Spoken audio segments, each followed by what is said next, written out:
The regular city council meeting for February 11th, 2025. Madam Clerk, please call the roll. Councilmember Adler, Here. Councilmember Duenet, Present. Councilmember Rubio. Here. Vice Mayor Veros. Here. Mayor Armstrong. Here. Thank you. All right, please join me in the Pledge of Allegiance. I pledge allegiance to the flag of the United States of America and to the republic for which it stands, one nation, under God, indivisible, with liberty and justice for all. All right, thank you. Please be seated. All right, Madam Clerk, what's next? Item 3, announcements. 3.1, changes and additions to the agenda. There are none this evening. Item 3.2, if you'd like to speak under public comment or regarding an agenda item, please fill out a speaker card located in the back of the room and bring it forward. Item 4, public comment. Okay, at this time, the public is permitted to address the city council on any non-agenda item related to the business of the city council or items that are on the consent calendar, including a request to pull an item from the consent calendar and the reason why you wish to pull the item or items. Please note that the decision to remove the item from the consent calendar is strictly at the discretion of the city council. Or you may speak on requests for future agenda items or items that are not on the agenda and are within the city council's jurisdiction. And while we encourage your comments, unfortunately, state law prevents the city council from discussing items that are not on the meeting agenda. The city council does take them very seriously, however, and if appropriate, staff will follow up. Okay, do we have any speaker cards? I do. I have 3 speaker cards for this item. Okay. And the first from Tamara Bolig. Okay, Tamara?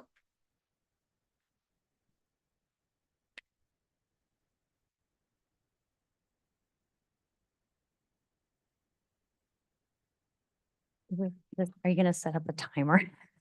Okay, perfect. I 3 found minutes, this. So, please. all right, here we go. All right. Hi, my name is Tamara Bolig, and I'm a small business owner and operator in San Ramon. I own Image Studios, which is a franchise. It's a salon suite franchise. In case you're not familiar with salon suites, I rent a commercial space in the Shops at Bishop Ranch, and it's subdivided into 31 individual suites, averaging 110 square feet each. These are very small businesses, and I'm proud to say that every single one of my suites is rented by a woman and/or a minority. I started my build-out journey and working with the city 3 years ago, and I have been open since September of 2023. The requirements to open and operate a small business in San Ramon are so challenging, I can only assume that the city is not interested in helping small business owners establish or grow their businesses here. So why am I here? It's because I'd like to rent one of my suites to someone who will have a medical spa. I already have one in my location, and this new person will be providing the same exact services as the existing business. When I opened a year and a half ago, I went through the zoning clearance review for 3 of the businesses in my location and at my expense because it's a real burden for these very small business owners. And at that time, the fee was $600. One of those individuals moved out. So I reached out to the city to ask if I could transfer that zoning clearance to this new person and was told that the current city fee schedule increased the zoning clearance application fee to $835. The decision was based on a fee study which identified the full cost of which identified that a number of city fees, including the zoning clearance application fee, were adjusted to cover the full cost of providing the service. I followed up asking what is actually being done to provide the service because I have an existing business within my location that is providing the same services, and does it actually cost 39% more than it did 1.5 years ago? I just can't see what is being done that costs $835. This is the one-page form. It shouldn't take more than 15 minutes to review, and I'm being told that this costs $835 to review. I reached out to the corporate office for my franchise and to other franchisees, of which there are over 100 in at least 30 different states, and they all said that salon suites, all they had to do was get approval for their location under one business license, and the entire location was covered. An example would probably help here. If someone opened a medical spa right next door to my location, has one business license, they would pay $835, do a zoning clearance review. Meanwhile, in my location, because I have 31 individual salon suites with different business licenses, the city has the potential to charge $25,885, 3,000% more at my one location. Unfortunately, in order to do a medical-related business in San Ramon, there is no choice but to go through the zoning clearance review and to pay the $835. It's not an option for me to turn this business away. I know the city doesn't see this or care, but you're discouraging small businesses from establishing themselves in San Ramon. I'm just asking the city to consider the unique situation of salon suites and to require a special zoning review and the $835 fee for the umbrella business license, which is mine, or to reduce the fee for salon suites. I do want to thank Lucas Haas and Ryan Driscoll, city employees, because they've been wonderful to work with. It has nothing to do with them. Thank you. Thank you, Tamara. Next speaker, please. Sudha Panaganti.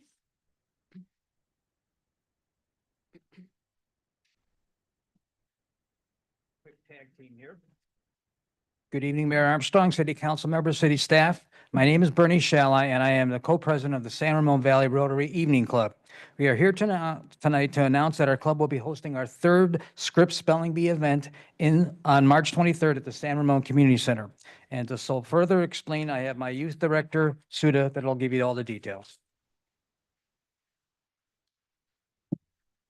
Good evening, Honorable Mayor and the City Council and city staff. My name is Sudha Pannaganti and I am the Youth Services Director working for San Ramon Valley Rotary Club, and I manage a lot of youth-related programs and provide support to the local schools and community members as well. And we are hosting the Scripps National Spelling Bee this year also in San Ramon. This is a regional spelling bee, and there are 300 schools are participating in this event across Bay Area. They are ranging from Sonoma to anywhere Antioch. A lot of other education departments are participating in this event. And we came here to provide promote our event and also ask you to attend the event and promote that through your presence. And also this gives us the opportunity to connect with the community corporations so that they can support us as well. Ours is a very small club and we are looking for support any way that we can get as well. And last 2 years, the students we conducted the same Scripps Spelling Bee here, and 6 students we sent, 3 each year, and they went to nationals and also they went to finals and also semifinals in those 2 years. And we are expecting like a great progress this year as well. And your support is highly appreciated. And please do come, and it is going to be on March 23rd, right next door in the San Ramon Community Center in the Fountain Room. And it's a whole day event, and we have great judges that will come, and the students travel from all over the Bay Area, and they come here as well. And thank you for giving us this time. Thank you. Next speaker, please. Douglas Medlin. Douglas. Hello. Thank you very much for letting me speak this evening. My name is Douglas Medlin. I have been a resident of San Ramon for over 30 years and feel blessed to have been able to live and to raise my children in this wonderful and diverse community. The reason I'm here tonight is I want to speak on behalf of our recently formed chapter of Indivisible Tri-Valley.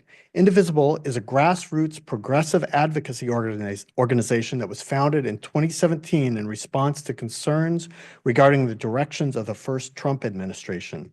There are now thousands of individual chapters across the country. Our specific chapter is composed of community members from across the Tri-Valley, including Pleasanton, Dublin, and San Ramon. Livermore has its own long-standing Indivisible chapter, and we are coordinating closely with them. Indivisible Tri-Valley meets on the second Sunday of each month at the library in Pleasanton.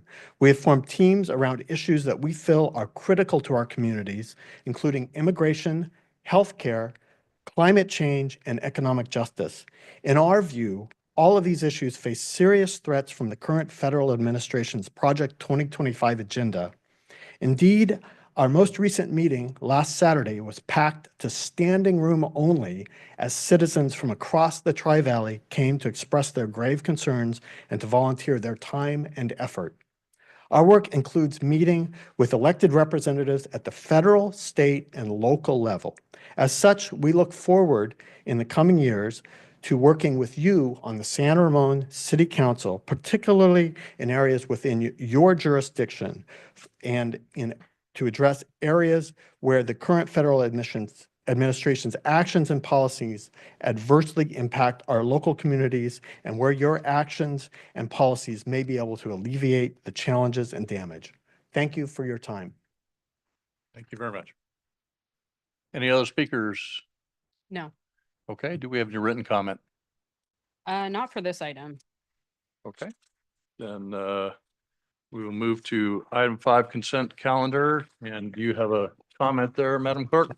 I do. So prior to a motion for item 5.2, the staff report mistakenly states that the quarterly investment report for the period ending December 31st of 2024 was presented to the Finance Committee on February 10th of 2025. So please let the record reflect that the investment report was not presented to the Finance Committee on that date as the meeting was canceled. Okay, thank you. Let the record reflect that. Can I get a motion? I move the motion for the consent calendar excluding item 5.2. I will second that. For clarification, the item is still the same. It was just noted that it was not presented at the Finance Committee. Oh, the item is still there, but not presented. Correct. So I amend that motion that I move the consent calendar with 5.2 amended as not presented to Finance Committee. Thank you. Okay, do we have second? Second. Okay, so we're going to use the electronic screen on for tonight's meeting. Okay, we got okay, go ahead and throw your votes in there.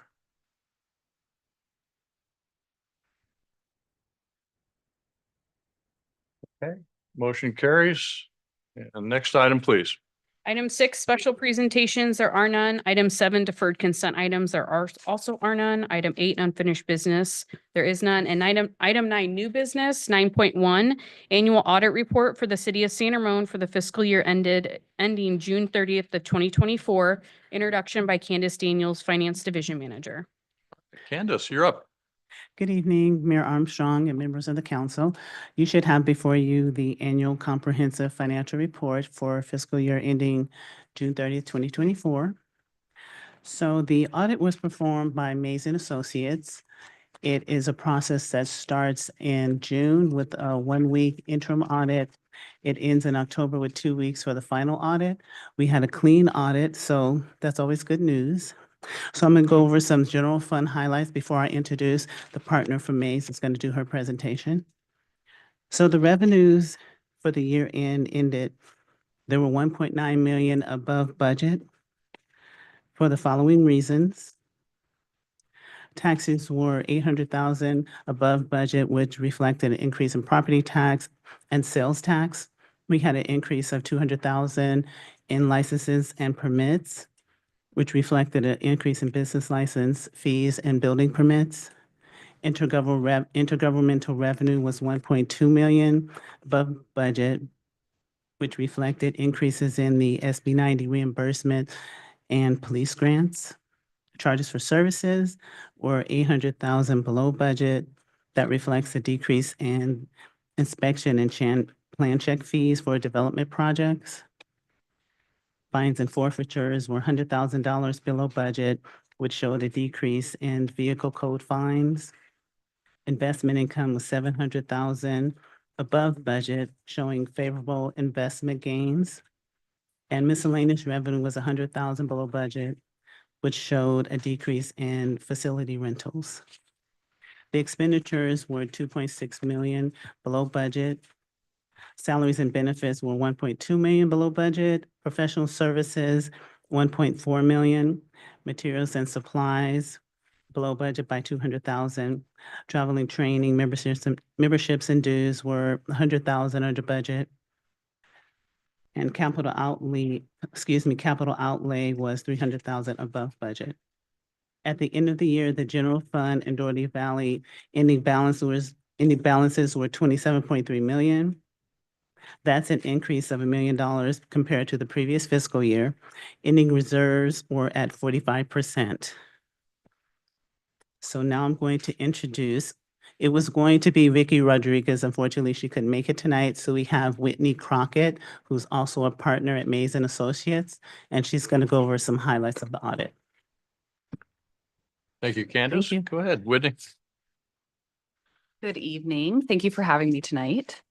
So I'm just going to go through a few, well, I guess some general overview of like what the audit entails, and then some highlights, and just kind of point you to some areas that are worth noting in this year's audit. So Mays and Associates, we've been in business since 1979, and we've been in the municipal audit business since 1987. We have about 150 municipal audit clients, and about 50 of them are cities and towns. The rest are special districts. And we oversee the completion of 40 ACFRs, which are the annual comprehensive financial reports per year. And we are independent auditors of the city, so we're not involved, we don't have any relationship with the city outside of that. So for the annual audit, our services for fiscal year ended June 30, 2024, include the audit of the city's financial statements, and then also the appropriation limit calculation agreed upon procedures. And our audit was conducted according to auditing standards generally accepted in the US. So for audit timing, we have two different phases of the audit. So we call the interim audit the preliminary phase, and that happened in June of 2024.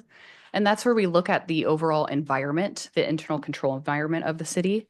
And based on that, we perform a series of control tests over different transaction cycles, but really with an emphasis at looking at segregation of duties, making sure that not one person has custody of the assets of the city and can modify the records. So we have a focused emphasis on testing that there's mitigating controls to mitigate, custody of assets, and then, segregating that task of actually modifying the records.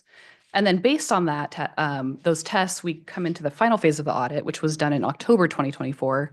And that's where we're looking at overall activity over the year, and then also the change of balances from prior year to current year. And then also during that phase, we help with the preparation of the financial statements and footnotes to be inputted into the ACFR, which is all data provided by the city. So our audit results, the city had an unmodified audit opinion, which is the highest level of assurance that we can provide on the basic financial statements. And then the appropriation limit calculation, AUP, there was no exceptions noted, so it's very standard agreed upon procedures language in there. So overall, good results.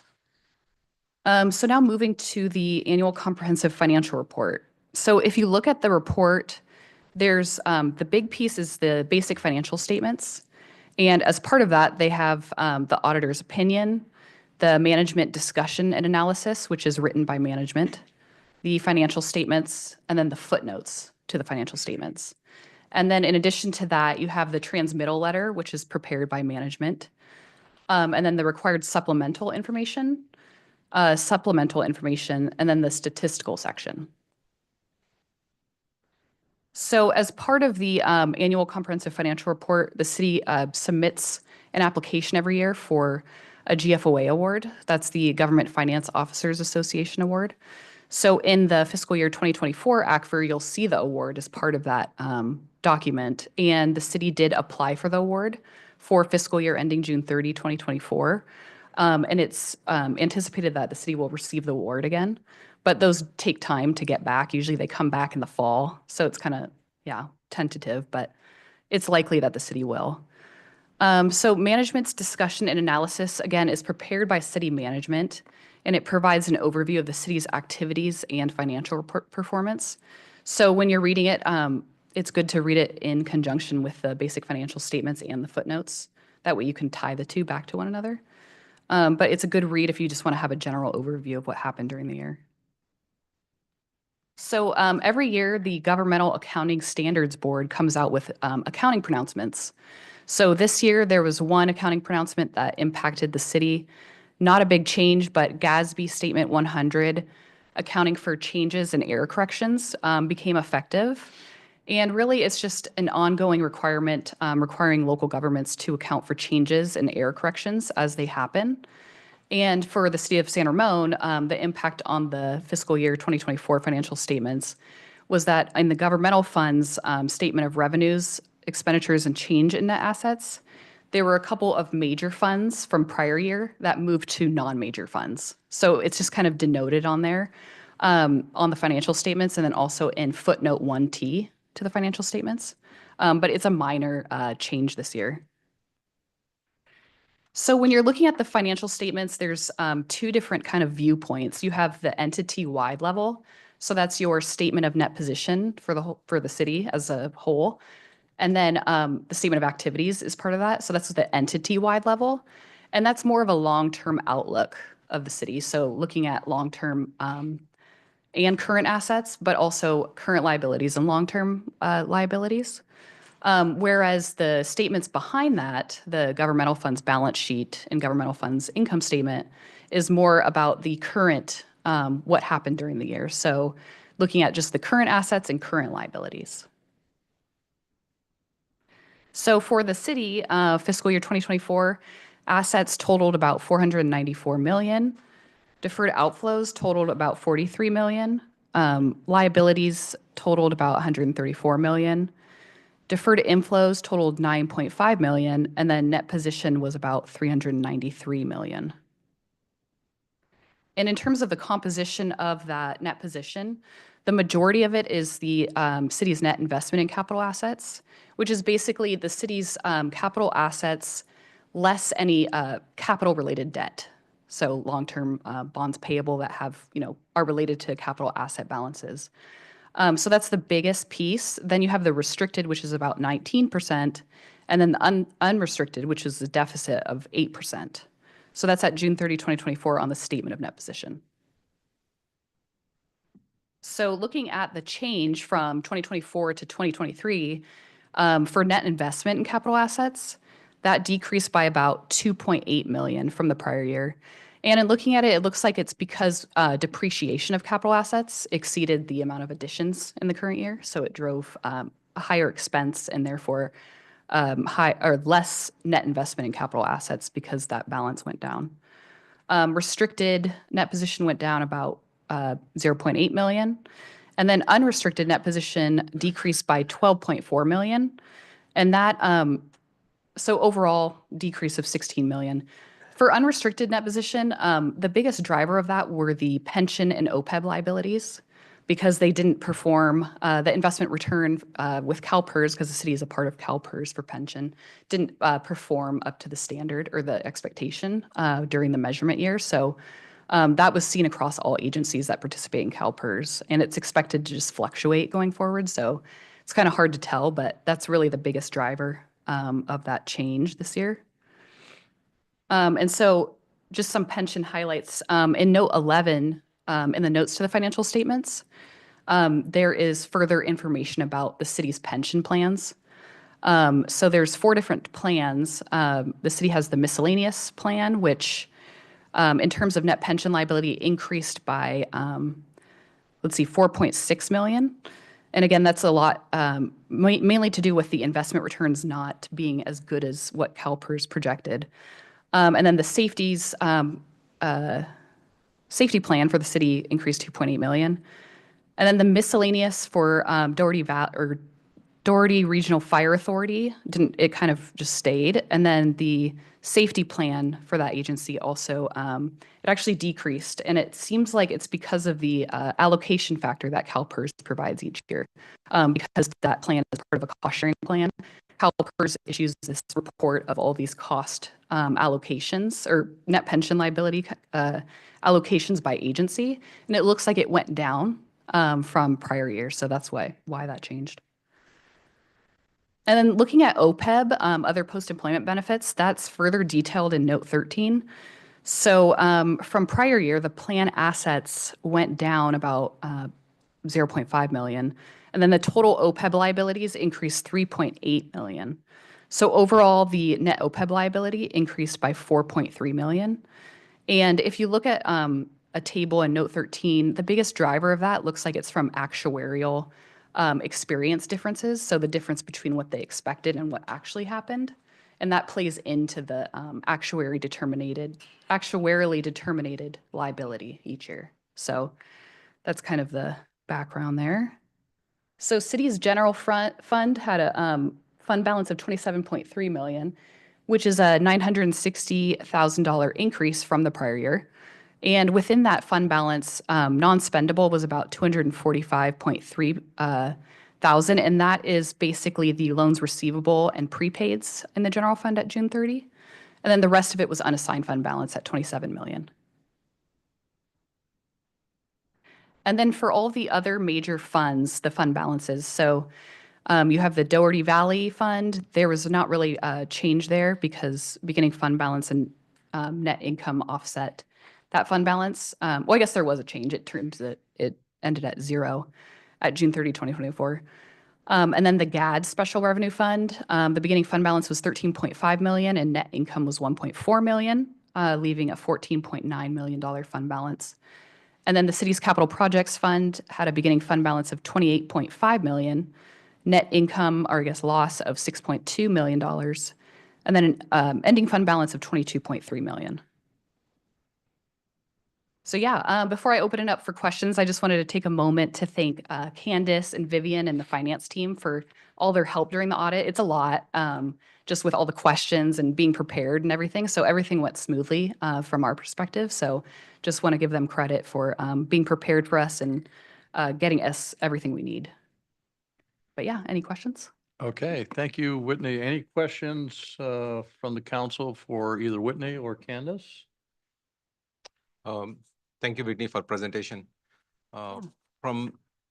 It's good to see that positive side of 2.6 million, which typically it always happen. But did we find any major risks that we can get into the following this financial year through this report? No, I mean, nothing that I, could shed light into, nothing that pops up that I feel like I can say, of looking out for as the auditor. But I mean, pension's always the big thing that has fluctuated recently. So it's always good to just look at how you're funding pension, just to make sure that there's, going to be enough there, because there is a lot of volatility with the investment returns. But that's across all agencies that participate in CalPERS. It's just kind of the nature of the beast. But nothing else in particular. Especially we have a pension obligation bond, which we took on that. So that's why you may not see that high liability on that, but. That makes sense. Yeah. Okay. Thank you. Yeah. Thank you. Okay, Mercy. I just had one question. So do you know, I mean, I understand that things these investments can fluctuate and the returns on them can fluctuate quite a bit. But was there any driving factor that really stood out to you as to what was behind that? With CalPERS? Yeah. It was just something with the timing, because the measurement of the investments for the pension liability, the net pension liability, is at a point of time. So for your fiscal year 2024 ACFR, it was measured at June 30, 2023. So on that date, it just wasn't as good as what they planned. So it's very volatile because the next day it could go up. There's not really one particular investment they invested in because it's a diversified portfolio. It just, the overall market didn't do well. And so, but that's going to change. It sounds like CalPERS's investment return is actually for this next fiscal year, so fiscal year 2025, is actually good. Really good. So it'll swing again. Okay. Okay, great. Yeah. Good to hear. Yeah. Okay, we go to Councilmember Flynn. Okay, Councilmember Adler. Nothing for me. Okay, any final comments from council? Okay. Yeah. Well, I guess we got to take public comment on this, don't we? Yeah. So I will go ahead and open up public comment for this item. Do we have any speaker cards? No, Any written comment? not for this item. Okay, all right. Well, thank you, Candace, and to Vivian and the team, and thank you, Whitney, for the presentation. Really appreciate it. Very comprehensive report. Great to see the Distinguished Budget Presentation Award, and hopefully we'll get the other award here. Gotten this for many, many years, and I think that's a good reflection of the diligence of our staff and attention to detail and things like that. So I really appreciate an external set of eyes auditing our financial situation, and thank you for your comprehensive report. Okay. With that, we will move on to the next item, which is 9.2, non-retail policy discussion. And I think we get Cindy Yee back tonight. Didn't get enough of us. Oh, before, did ya? I wanted your undivided attention, so here we are. It's going to take me just a minute to get the PowerPoint up.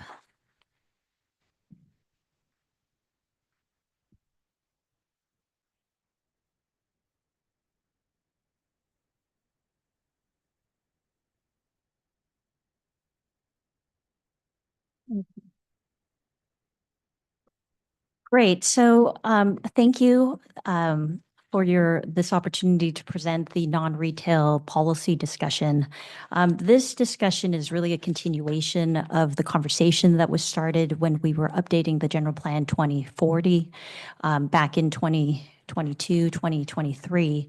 But there was a number of conversations regarding the city's economic policies and a number of reports and analysis that was done to formulate that policy. One of the directions that we received in the general plan was to look at an amendment to the city's non-retail policy. That policy of requiring a limit to the maximum amount of non-retail uses in neighborhood and shopping centers has been in existence since the city's incorporation. When we adopted our first general plan in 1986, up until General Plan 2040 was adopted in 2023, we've had a policy in the general plan, that land use, that required that if a applicant for a neighborhood shopping center wanted to exceed a 25% limit of non-retail uses, that they would have to apply for a use permit to be able to let the city evaluate the merits of that application. And so during the General Plan 2040 process, a number of property owners had expressed concerns about the policy not addressing changes to the existing retail landscape post-pandemic, and also the change in how people receive goods. And so they requested that the city amend the policy to then add policy 4.6-I-21 that's referenced in your staff report, that essentially wants the city to evaluate the 25% that's currently in our zoning ordinance, and to analyze whether or not that limit should be increased beyond 25%. And if so, what findings would we need to make in order to support a change to allow for more than 25%? And so the city partnered with the Nallison Dale Group, who also worked with the city on the general plan update. And tonight, they're going to provide a presentation that walks you through the analysis that was done to evaluate the existing 25% and whether or not raising it to perhaps 35% or 45%, what the impact of that change would be. I should note that Roger Dale will make that presentation, and then I will come up afterwards just to kind of wrap up and give you the conclusions of the Planning Commission's conversation. So with that, I'll pass it over to Roger Dale with the Nallison Dale Group. Thank you. Evening, Roger. Good evening, Mayor Armstrong and members of the council. I'm Roger Dale, the managing principal of the Nallison Dale Group, and excited to be here this evening to share with you the findings of our analysis of potential change in that policy that Cindy described. So we have completed a study, and I'll say up front that this was actually completed last year, April 2024.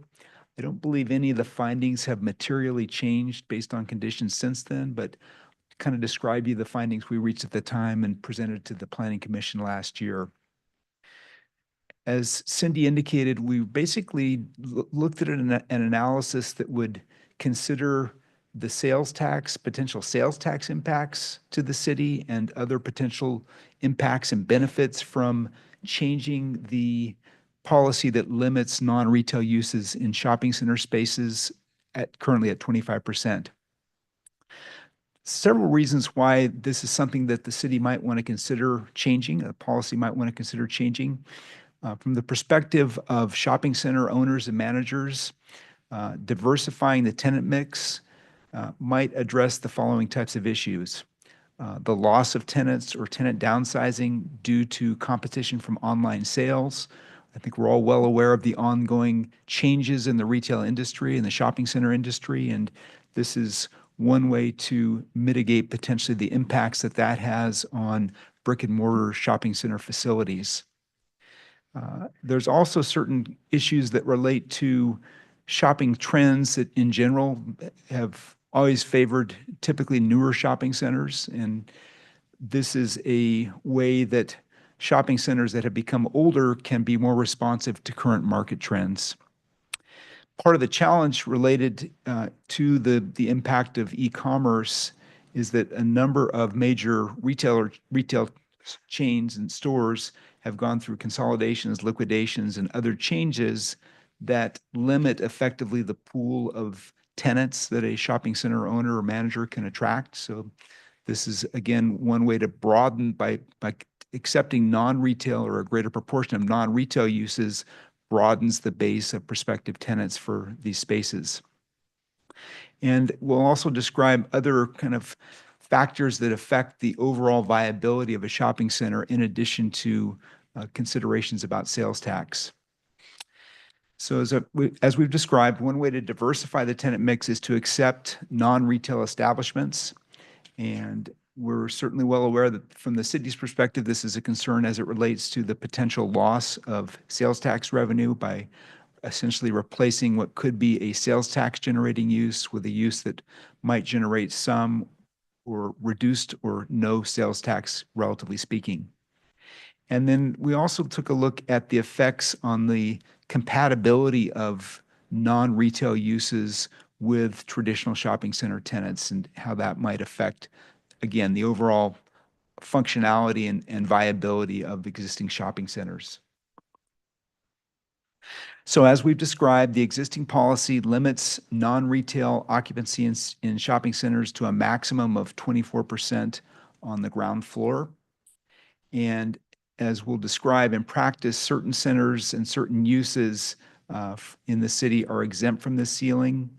Some centers, for example, have been allowed to exceed that limit through discretionary permits. And I'll point out in a moment that there's quite a number of centers in the city that already exceed the limit.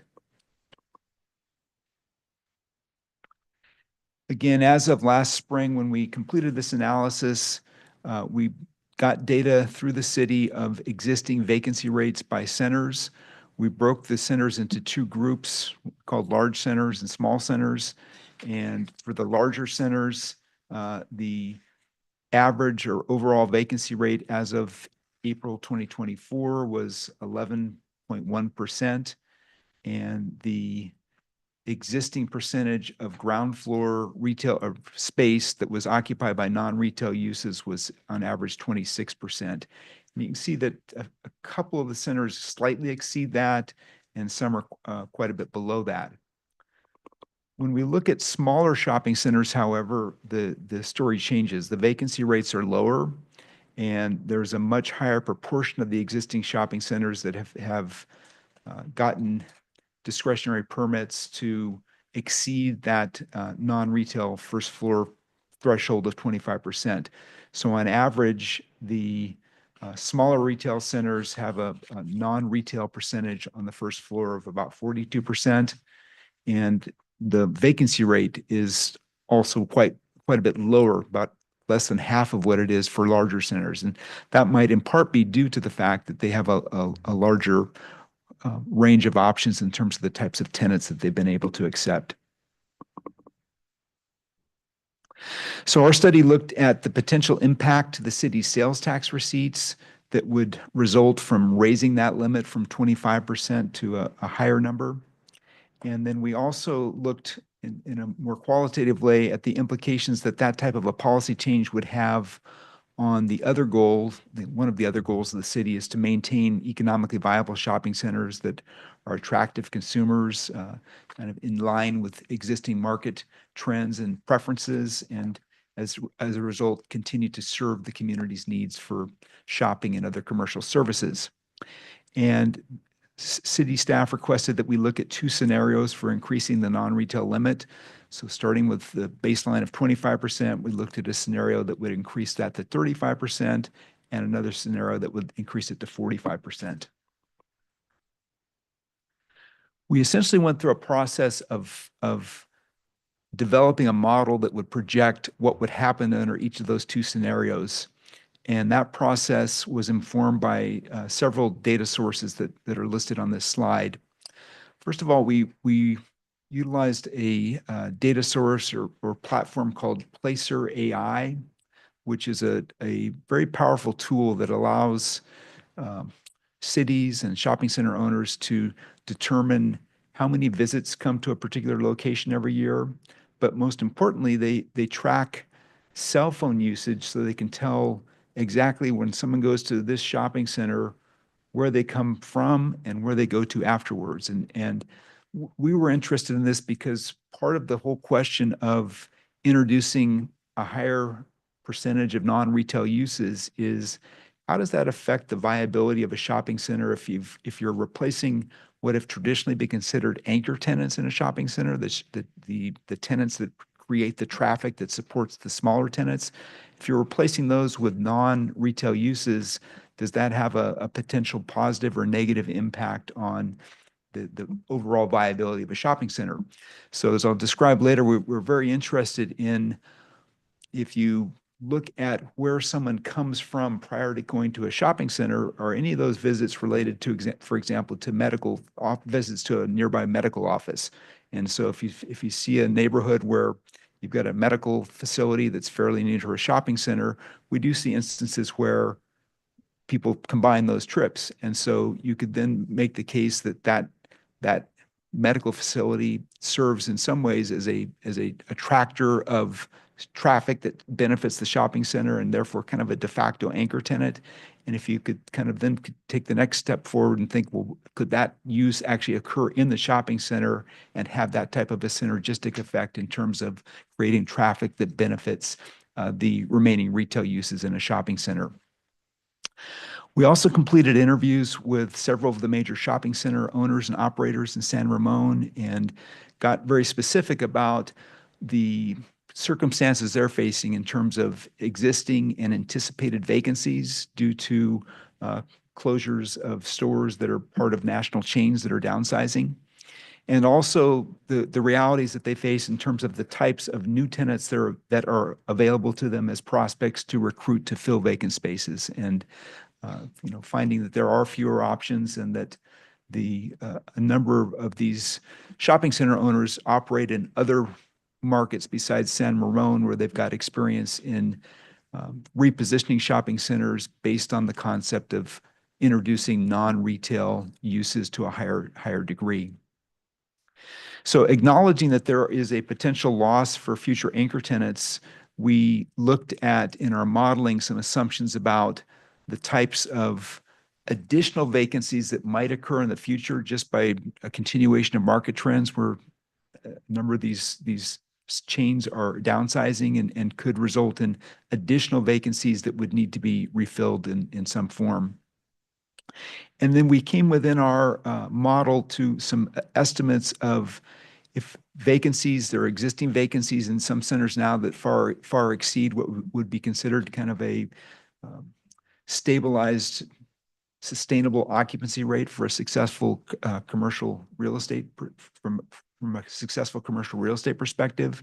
So there's existing excess vacancies in a number of your shopping centers. And then if we add to that the assumption that there potentially would be future losses of especially anchor tenants, you end up with space that needs to be refilled. And we made projections within our analysis of how much of that could be refilled with traditional retail type uses versus non-retail uses. So in making these projections, there are a number of factors in reality that in some ways limit the effect that this policy has on the city's overall sales tax generation. And I would say that these factors would limit the impact that a change in the policy might have on retail sales tax. First of all, as we described, many of the existing centers already exceed the 25% cap. So especially some of the smaller centers are already above that 45% mark that we used as the higher end of our scenarios. So there would essentially not be a change in those centers, at least by changing this policy. Other centers have low vacancy rates and are not therefore as likely to have kind of a turnover of tenants, and therefore wouldn't necessarily be affected one way or the other because they're not facing a vacancy that's going to need to be refilled with either retail or otherwise. And a very interesting finding that was somewhat surprising to us, we looked at data from HDL companies that serves the city for tracking sales tax receipts by specific locations. And that data was helpful in us in kind of calibrating our assumptions about what would happen in the future as changes in tenant mix happen. But one of the very interesting points that comes out of that data is that shopping centers only account for about 29% of your total sales tax revenue in the city. The other 71% is for business-to-business transactions in non-retail settings, or in some cases, standalone retail tenants such as gas stations that are not part of a shopping center that would be affected by this non-retail percentage policy. So in a sense, that takes about 70% of your concern off the table as it relates to this policy, because only about 29% of your sales tax are at most about 29% of your sales tax will be impacted by this policy. And of course, 29% is a large number, but you factor in these other considerations about why the policy probably wouldn't move the needle too much in terms of sales tax generation, and it kind of puts our numbers in perspective. Also, many of the shopping centers have less than 50,000 square feet. And again, there's just fewer potential tenants that would turn over because they're smaller shopping centers to begin with, in many cases don't have a lot of existing vacancies. And then a final point that's also important to acknowledge is that when we talk about replacing a retail tenant with a non-retail tenant, there's an assumption that the city would lose sales tax. And that's true to some extent. However, first of all, we need to consider we're talking about vacant space that theoretically could be filled with a retail tenant that would generate more sales tax. But if it doesn't get refilled, it's going to be vacant and generate no sales tax. The other part of that assumption to consider is that even a non-retail tenant in a shopping center generates some sales tax. It's considerably lower than the highest types of sales tax generators, but it's not zero. So comparing that to a vacant space, there is some net benefit to allowing those spaces to be occupied with non-retail uses even from a sales tax perspective. And as I've mentioned, these percentages that I'm describing were based on the latest data that was available a year ago. We've discussed it with city staff, and nothing that we're aware of has materially changed that would significantly move the conclusions on what we're talking about based on these numbers. So what are some possible downsides to non-retail use restrictions? In other words, if you kept the policy as it is, what would be some of the downsides to that? Based on the kind of the realities we're seeing in the market, and this is not just based on our work in San Ramon, but we do these types of studies all over California for cities and also for shopping center developers. The reality is that vacancy rates in traditional retail centers are for traditional retail tenants in at least some centers would likely increase and persist. And as I just mentioned, those spaces, of course, would generate zero sales tax regardless of what type of use theoretically could go in it. If it's vacant and it stays vacant, it's not going to generate sales tax.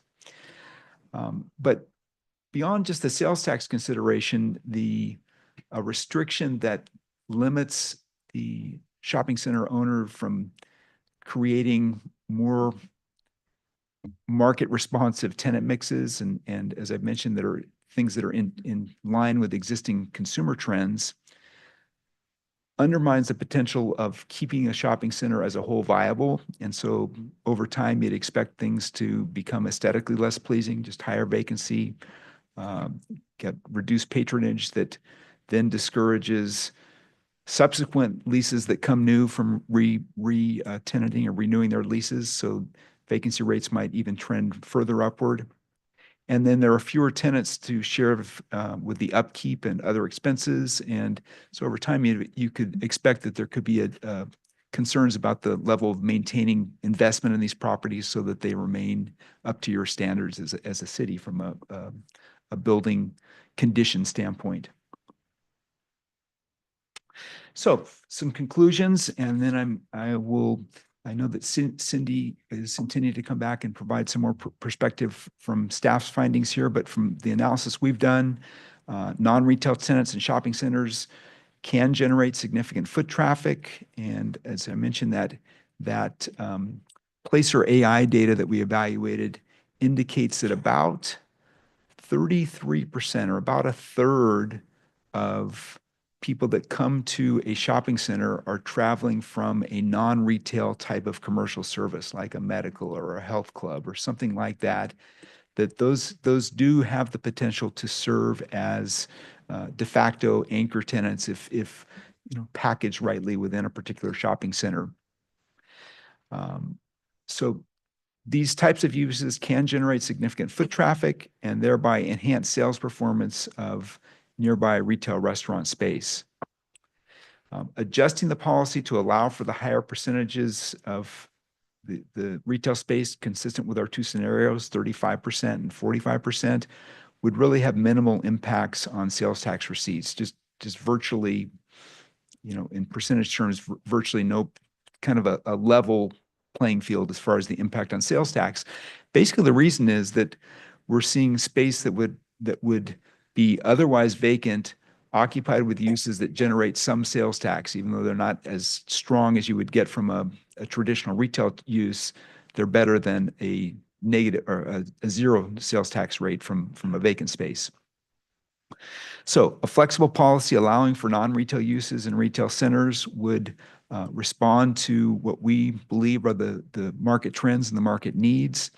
And over time, this would have a better effect on incentivizing your commercial property owners to keep their properties up to date as far as the reinvestment and the physical condition and functionality of their properties.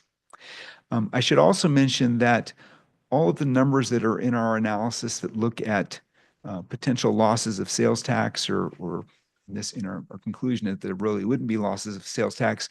All of this was before any consideration of the Measure N sales tax, ballot sales tax measure. So this is just kind of what would happen under kind of a baseline scenario, what apples to apples comparison of what would happen in an existing center under the lower non-retail limit versus these higher limits. So to kind of wrap up with the actual numbers in our analysis, existing shopping centers generate as of the year that we evaluated as our baseline, which was fiscal year 23, existing shopping centers generate $3.3 million per year in sales tax revenue to the city, and other types of outlets, either business to business or freestanding retail, generate $8 million. So as I mentioned, that's about 70%. So from a base of $11 million in sales tax, we estimated that these two scenarios would cause a very slight decrease in city sales tax of about 335,000 under the first scenario and 332,000 under the second scenario. So it's about a 10% reduction in retail or shopping center related sales tax, but in overall sales tax, about a 3% reduction. And as I mentioned, that this is before any consideration of an additional sales tax, add-on sales tax at the city level through Measure N. And vacancy rates potentially would increase under the assumptions in our analysis, but despite that increase, you're basically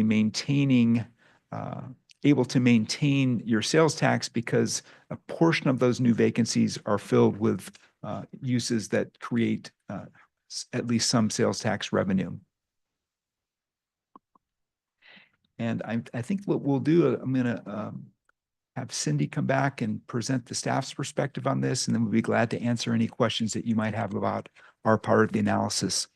So I want to thank you for having us here tonight and for the opportunity to work with the city, and appreciate your interest. Thank you. Thank you, Roger. So just to wrap up the staff presentation, as Roger mentioned, this was presented to the Planning Commission. They've had several meetings to discuss retail policy.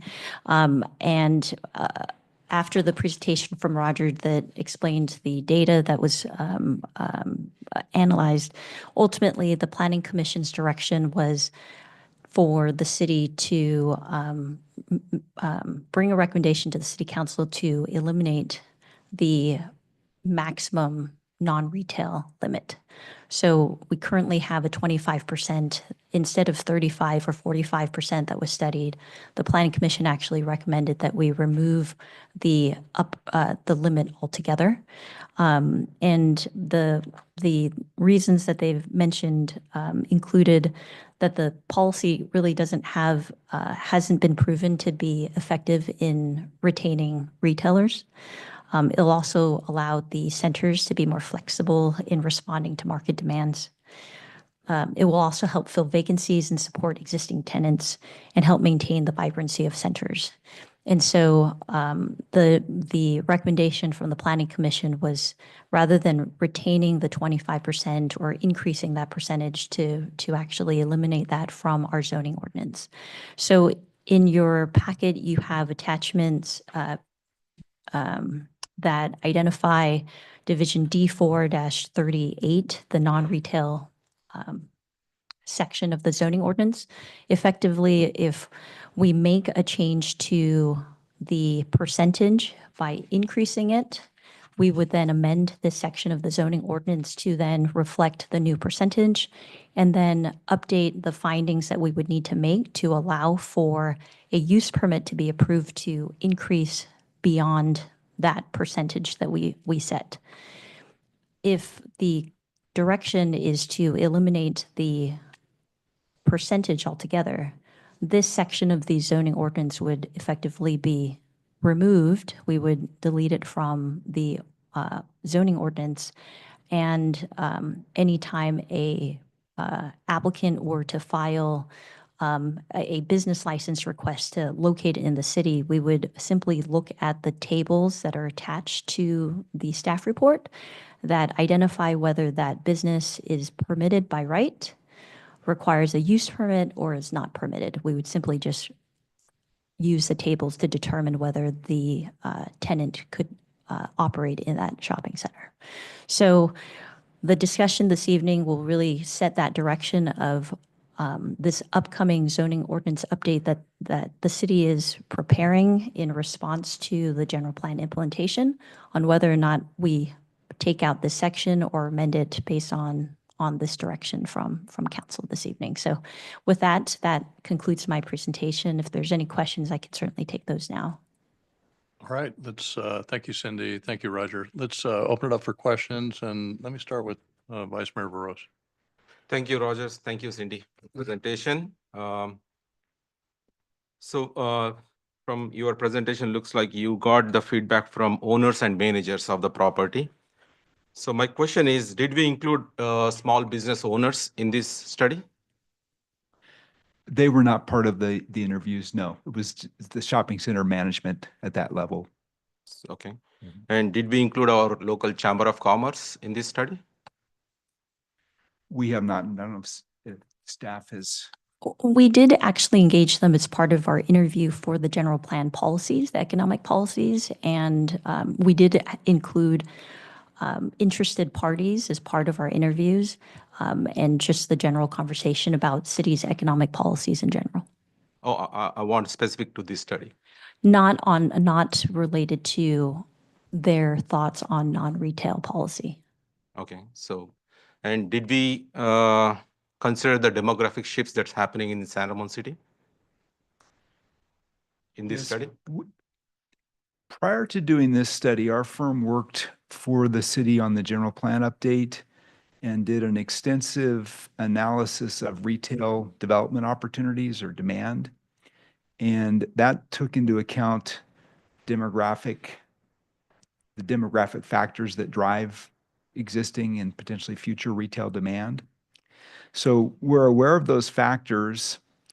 And in that retail study that was done for the general plan, we do identify that the city does theoretically have leakage of demand. In other words, people that spend money outside the city for retail. And that, so in theory, you could attract more retail uses.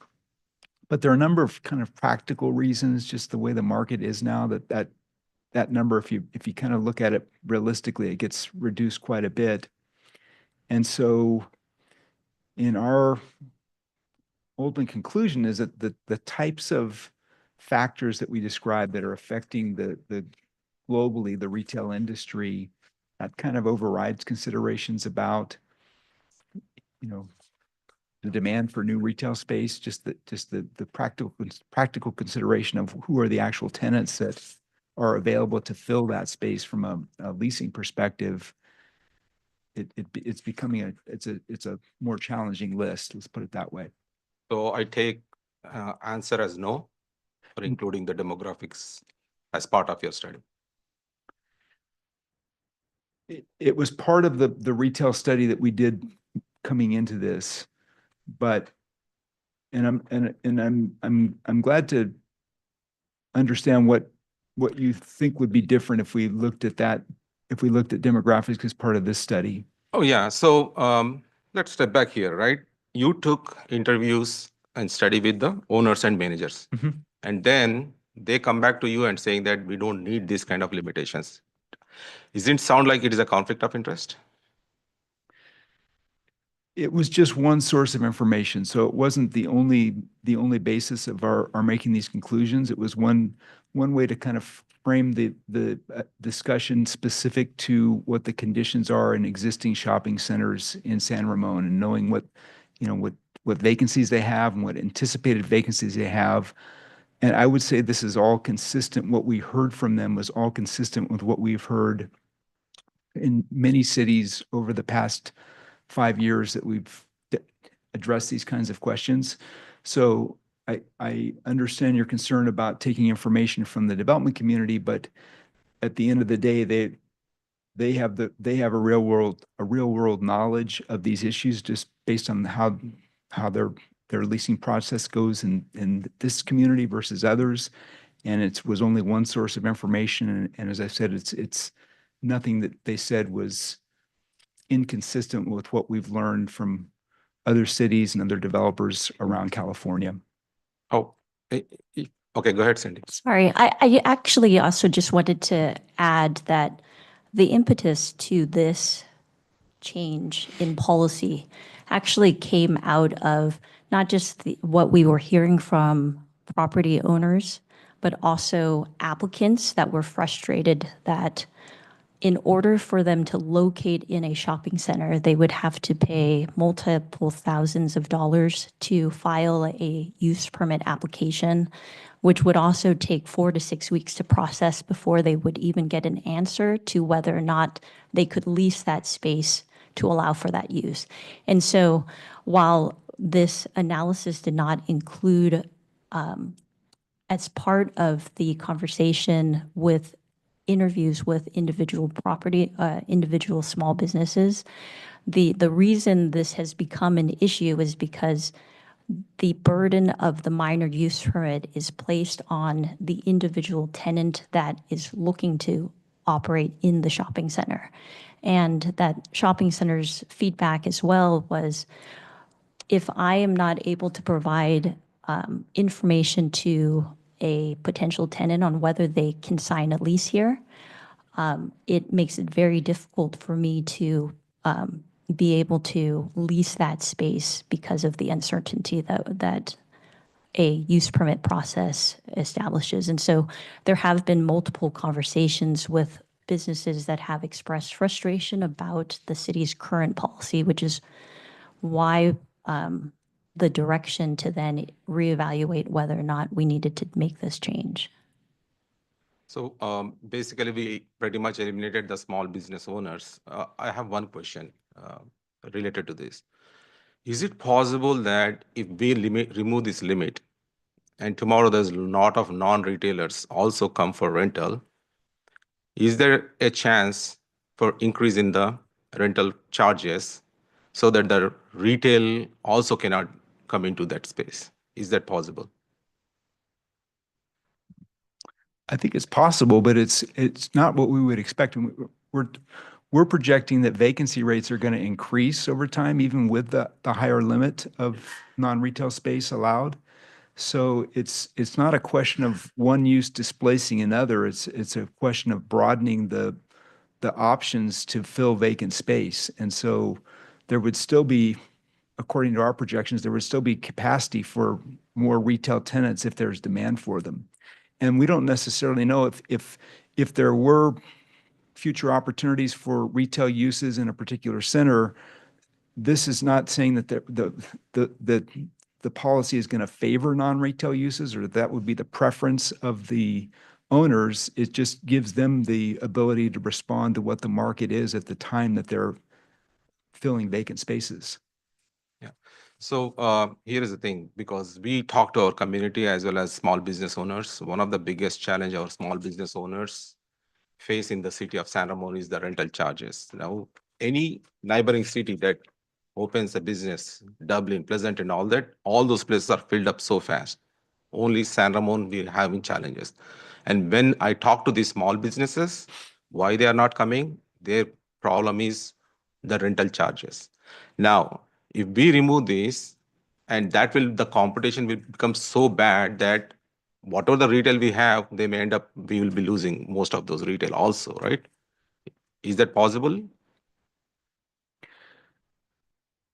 It would seem to me that the incentive of the property owners is to maintain a viable shopping center. These are still going to be predominantly retail shopping centers, that there would have potentially a higher percentage of non-retail uses, but the motive for putting non-retail uses in there is not to displace existing retail tenants. As I said, it's to fill vacant spaces. And one factor I should have mentioned that we did not include in our analysis because we were being conservative, there's also the possibility that, in fact, I would say it's a likelihood that by increasing the use of vacant space with non-retail uses, that the existing or remaining retail tenants would be better performing in terms of sales tax. And we didn't make that assumption in our projection. We just kept them consistent on a dollars per square foot basis. The whole intent of this policy would be to provide the market flexibility for shopping center owners to create more viable and more functional shopping experiences. So we would expect that would potentially increase the sales tax performance of the remaining retail tenants. Now, to your question about rents, yes, if a shopping center is successful and has a lower vacancy rate, rents would tend to increase. But that's always that's what essentially what you want in a community is to have fully occupied centers that are generating market rate leases. And so that, in our mind, is not a downside. That's part of what you would hope to achieve here, is to keep centers well occupied and financially stable so that the investment in the community can make that an asset that's effective not only for the property owner, but serves the needs of the community. Exactly. So that's important point, that what serves our community. And in this case, if we fill all our retail spaces with non-retail, if you think that that will serve our purpose, and if we go back to community who are keep requesting us that we don't have enough retail, that's not going to work. Because majority of the community now, they are going to either neighboring cities like Dublin and Pleasanton to do their shopping. The reason is because we don't have retail here. And one of the challenge that all our small business, when I reach out to them, why they are not starting any small business in our city, the complaint that I receive is, here San Ramon is way too expensive. So now we eliminate this percentage. Now we bring all non-retail. What happens to the rental charges? It will spike further. I don't see it is going to go down. And that will displace our retail rather than non-retail. So that's, I don't know, that's my thought process. But I'll let my other council members speak about it. But Thank you. thank you. All right, let me go to Councilmember Rubio. Thank you. Questions, please. Thank you. So, you know, one of the things that stood out to me, and I'm not sure how much this has been explored, because you raised the point about how you notice trends, habits of the community, that they tend to be coming from a medical appointment, or, for example, like, why are there Starbucks in grocery stores, right? Everybody wants coffee once they're done, right? I mean, so there's these sort of trends that we could use to optimize or try to attract retail that is better aligned with the habits and needs of the community. How much have we actually delved into trying to use that analysis to help inform, the property managers as well as these tenants? Well, I believe that most property managers use this kind of data themselves, separate from our type of a study. And this is the very challenge that they're working with also, is to define a tenant mix that responds to basically the lifestyle of consumers in communities at this point in time. I mean, the basic challenge is so many things that used to be the reason people went to shopping centers, they buy online now. So what incentive do we create for people to continue to come to shopping centers? It's to have a mix of uses that represents why the types of business they do in person. And increasingly that includes service businesses in a storefront location, with some component of retail, of course, remains, and restaurants, of course, remain. But the question is there enough of that traditional retail to fill the space?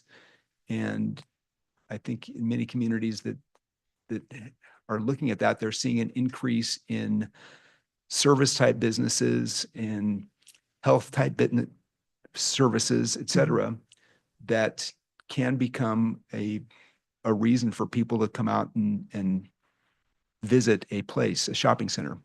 So like, for example, like enrichment types of because we have a lot of young families here. Mhm. So for example, like I know we have one at City Center where there's an area where young children can come and play and they can go with their parents, and there's like a play space, right? So enrichment type of programs, or for example, I know some like in Pleasanton, they have a lot of these, but it's like tutoring places or things like that, Exactly. right? So that, and I think one of the biggest, from the data we've looked at and from what we've seen in practice, is one of the biggest connections there are like fitness related things. Yep. So yoga, Pure Barre, those Soul types of things. Cycle, Exactly. those kinds of Mhm. things that bring And people out. often there are those are combined with traditional retail uses, sporting type retail uses there would be a natural synergy there.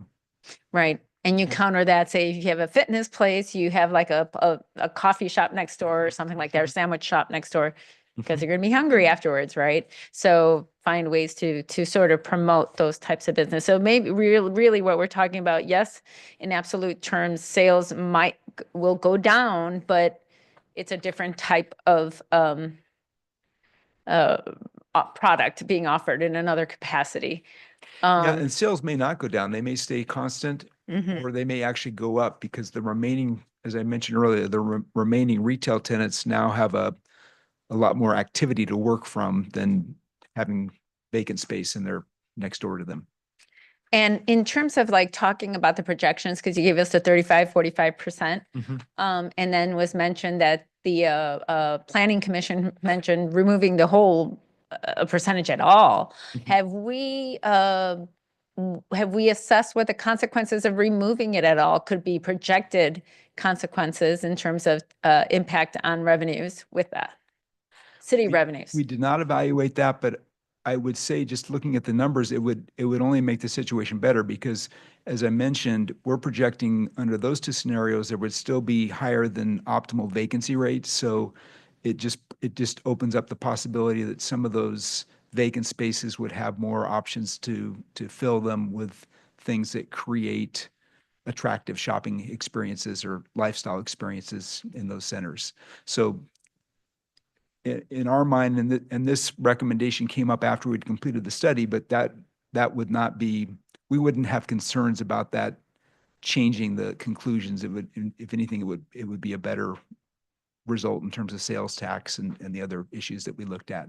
So I noticed that between 35 and 45, it actually, our sales, the losses in sales actually improved, went down a little when we went to 45%. In your projection, was there any sort of like a sweet spot, an optimal spot where it sort of plateaus? At this point, we have max, we sort of getting our max, use of space and with minimal impact to revenues, city revenues, in terms of taxes. Was there something that you I did don't think we a did because farther we would have to go projection? higher because we're kind of showing it gets better at 45% than it was at 35 or 25. And we didn't evaluate a higher threshold, but it would continue to get better. So I don't know what the optimal point would be, but it's higher than what we looked at apparently. I would be kind of curious to see that, maybe looking at 55%, what that looks like, and just sort of seeing where, if that holds or where does it go?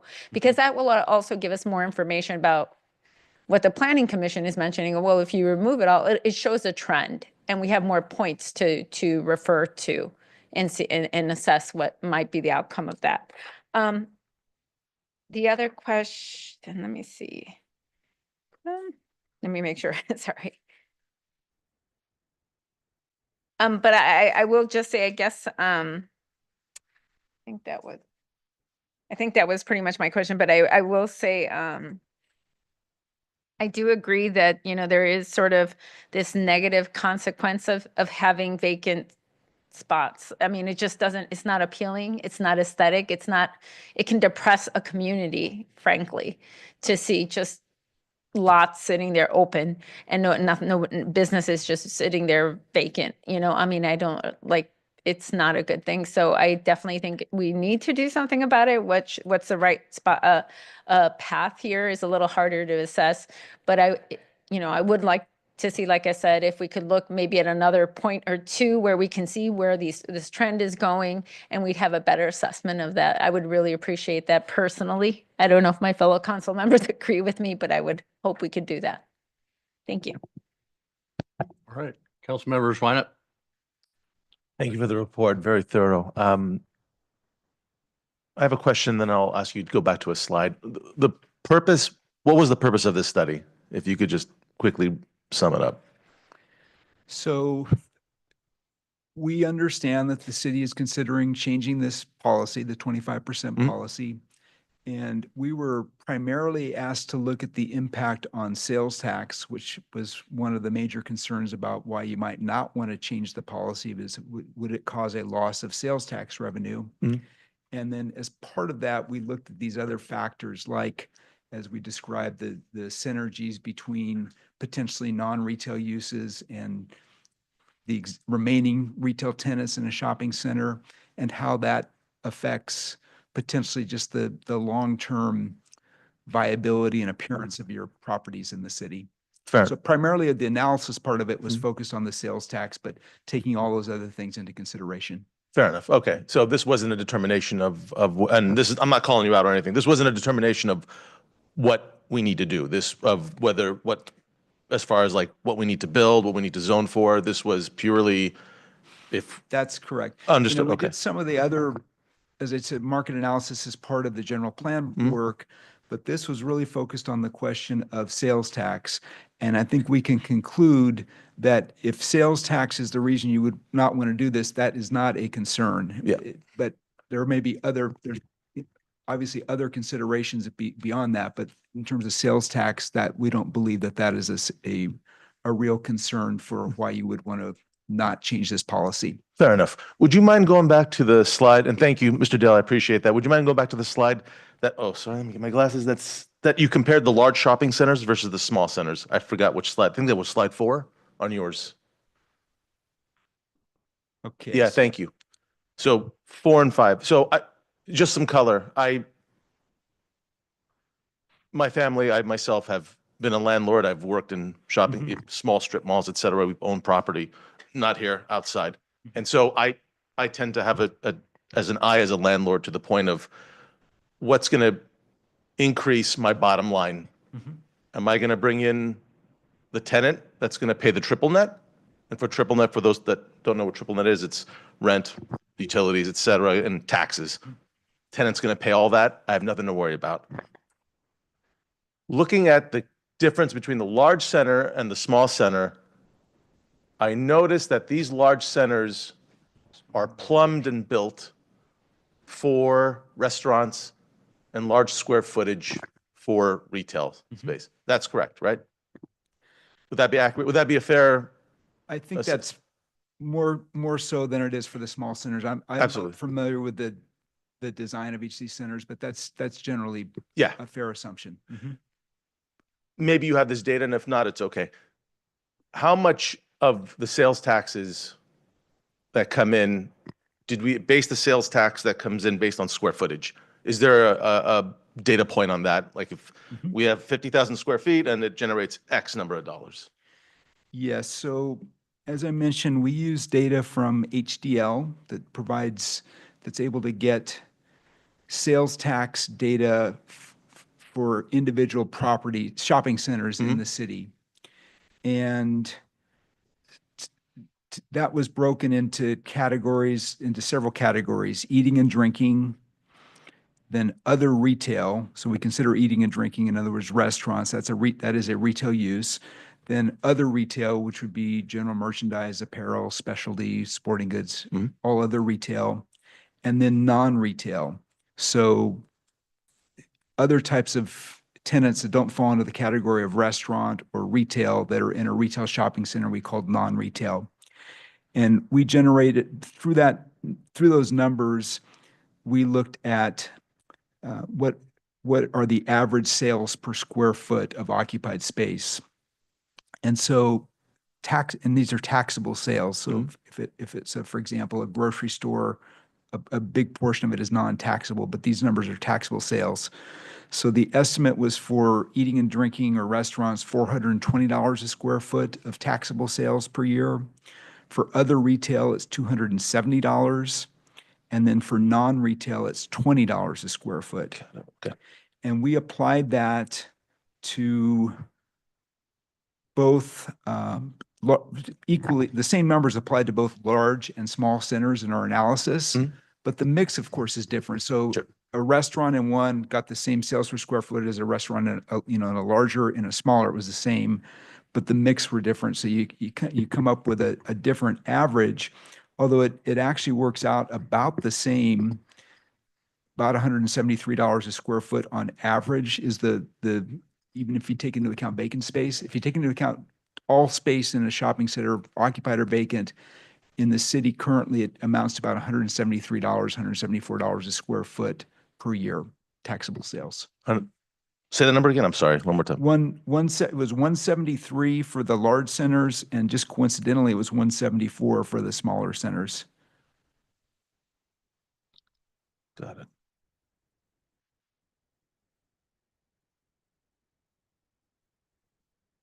Okay. I could go on, but that was very informative. I don't want to get off onto another Okay. angle, but that was very informative. So thank you. Okay. Thank you, Mayor. Councilmember Adler. Thanks very much. Very interesting and important topic. I've thought about this for interaction with normally with a property owner, because I'm thinking, are they in New York and they're not really thinking about what's going on in California with their property because their value of the land is going up? And I mean, do you have a good relationship with owners, and are you able to share information to really help both sides to try to bring in revenue normally? Are you asking about our relationship with the people in San Ramon that we spoke with? Well, the people that own these retail, like a strip mall, that own the land there, are they, I mean, you would think, for years, I wondered the Mexican restaurant over near Clementine's that it was closed for like 15 years. And I was like, are they making money? Why aren't they moving somebody else in there? I can only say we don't have any relationship with any property owners or shopping center owners in San Ramon. City staff arranged for us to have these interviews as part of this process.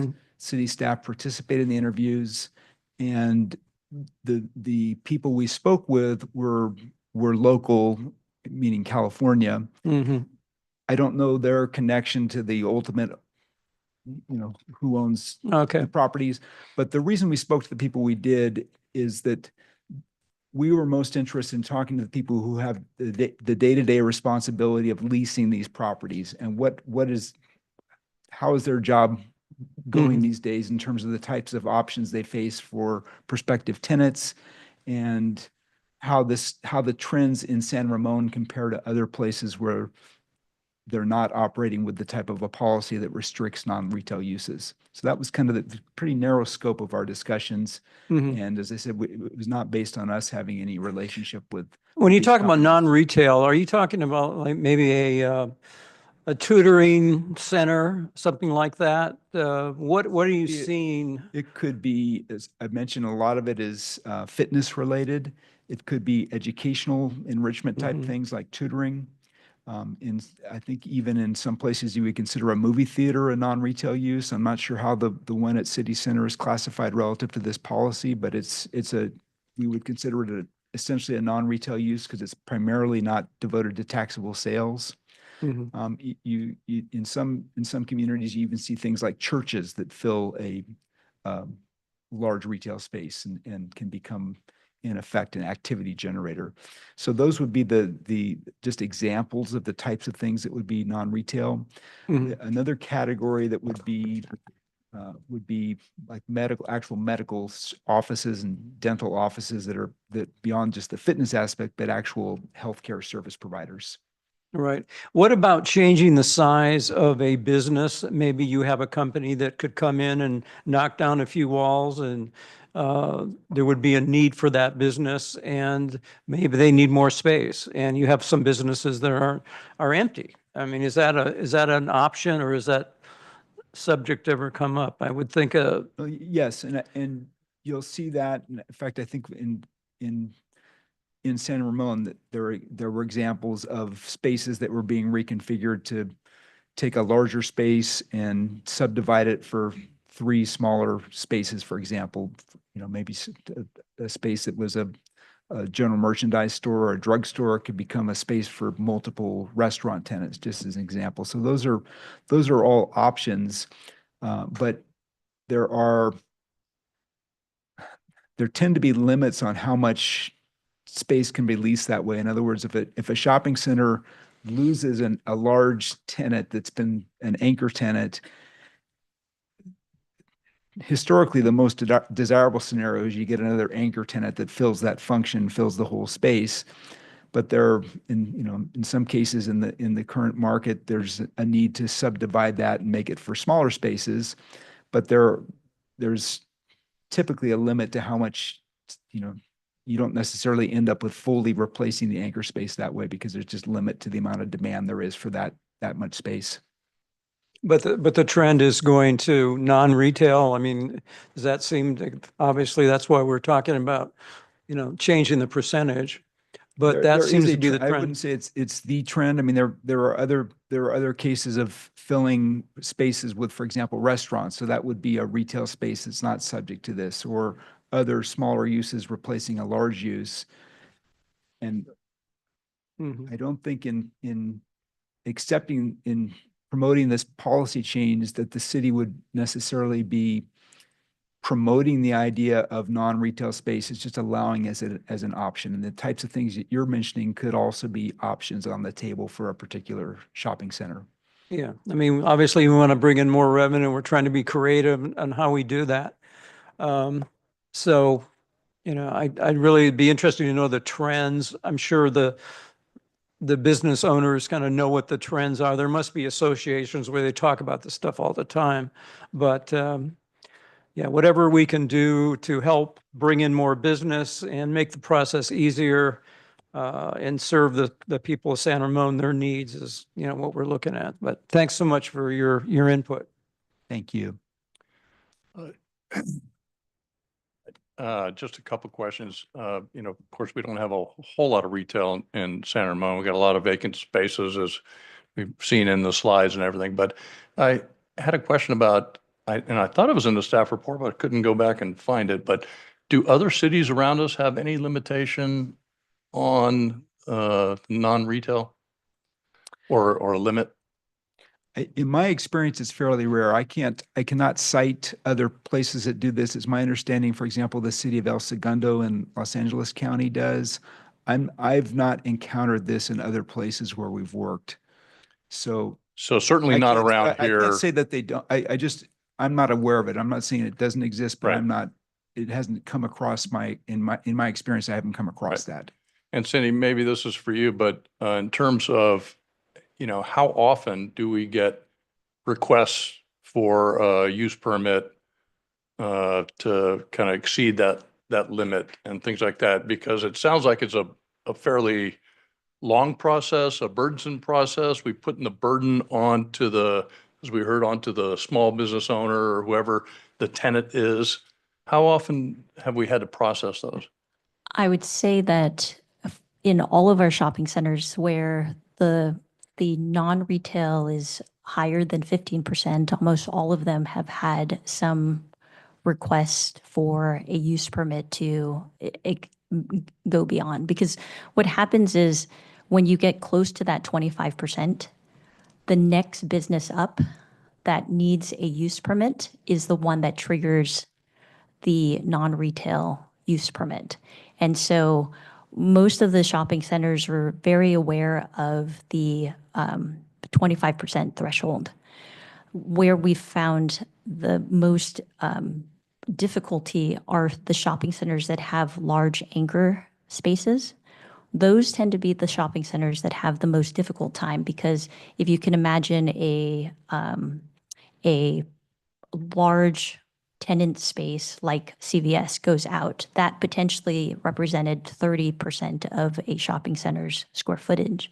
And so if that space goes out and they have not been able to release that space to retail, they're immediately going to trigger the need for a use permit. And so because the use permit process requires the public hearing in front of the Planning Commission, but it also requires the property owner to demonstrate what their marketing strategy has been, how long it's sat vacant. There's a minimum amount of time that the space needs to sit vacant. And so we do get quite a few requests, especially on the larger centers, because of the in particular, anchor tenants having closed in the last, 5 to 10 years.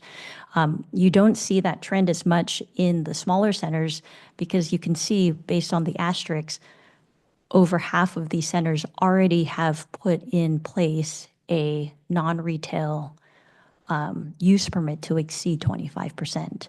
And, the data also kind of shows that those are some of the centers that have the much lower vacancy rates in comparison to the larger shopping centers. Yeah.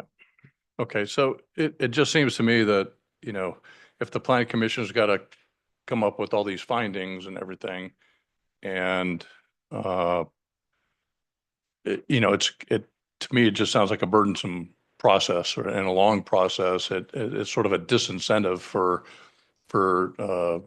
small business to even want to go after this. And so we just perpetuate the vacancy problem. And the fact that other cities don't have this kind of a requirement, I can see how small businesses are going to want to go to the neighboring cities and things like that. It's just, we're making it hard, I think, for small businesses to open up and operate in San Ramon, and we ought to be looking at how we can make it easier for businesses to open up and operate in the city. So, yeah, I guess those are my questions. And with that, let's go ahead and open up public comment, and we're going to give everybody a chance to comment here in a moment, one more time before we finish up.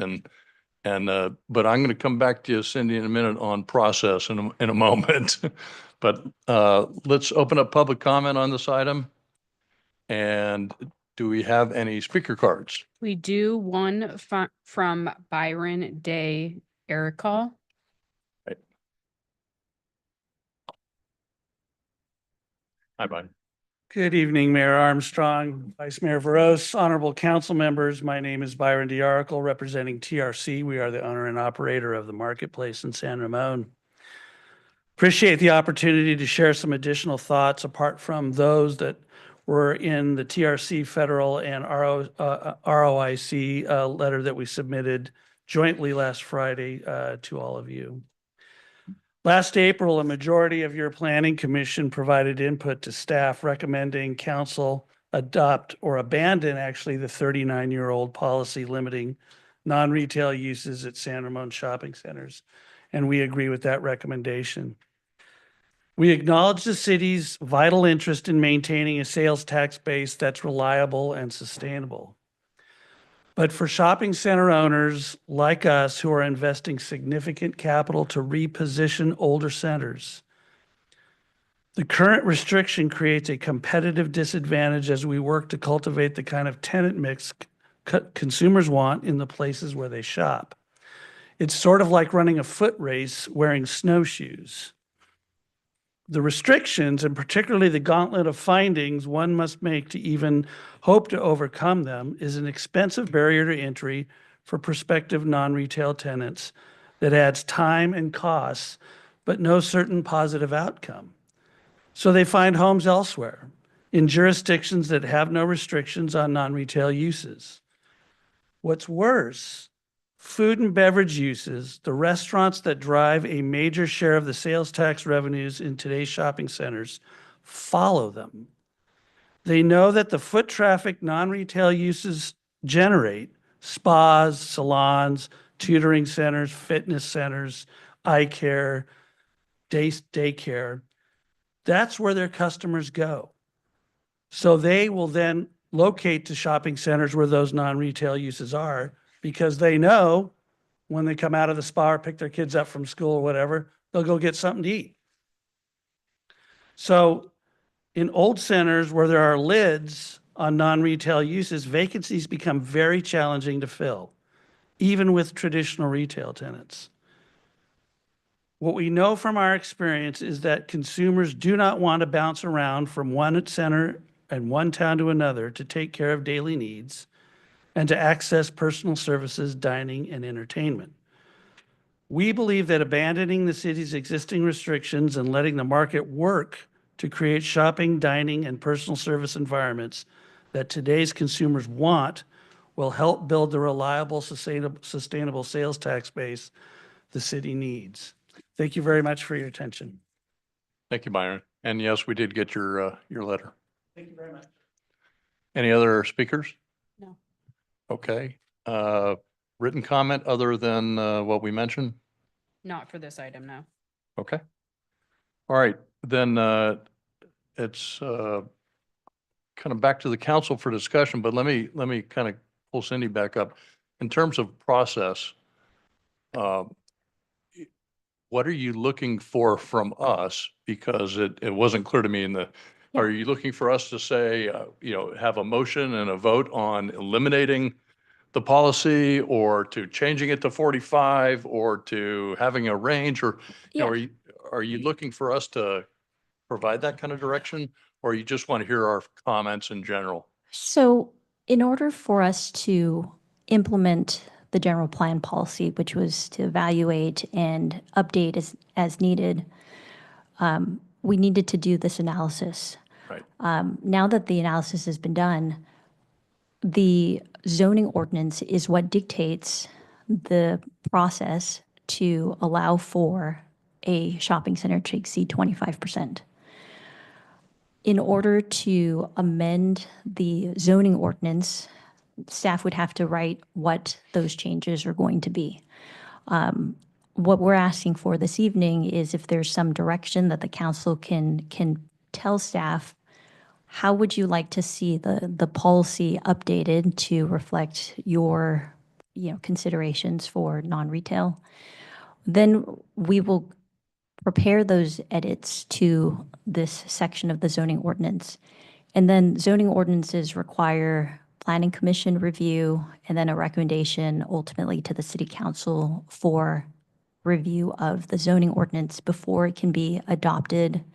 And then it'll take 30 days for it to go into effect with any ordinance. So today would be a good opportunity for the council to give staff some direction on how do we rewrite this policy. And then that will have its own public hearing process and, be vetted through the city's zoning ordinance update. Okay, thank you.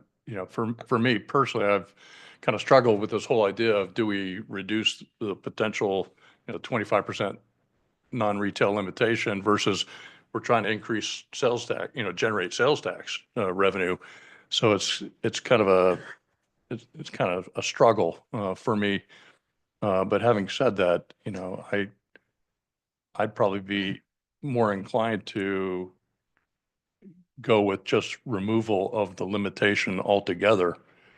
And if that means removing the chapter, I think you mentioned earlier, or whatever that takes, if that's the easiest way to do it, then that would be okay with me. Because I still see, as I mentioned before, that it seems to me, and we heard it from Byron also, that it seems like it's kind of a burden for these small businesses to go through this process and get a use permit. They're already at the 25% or above in these areas.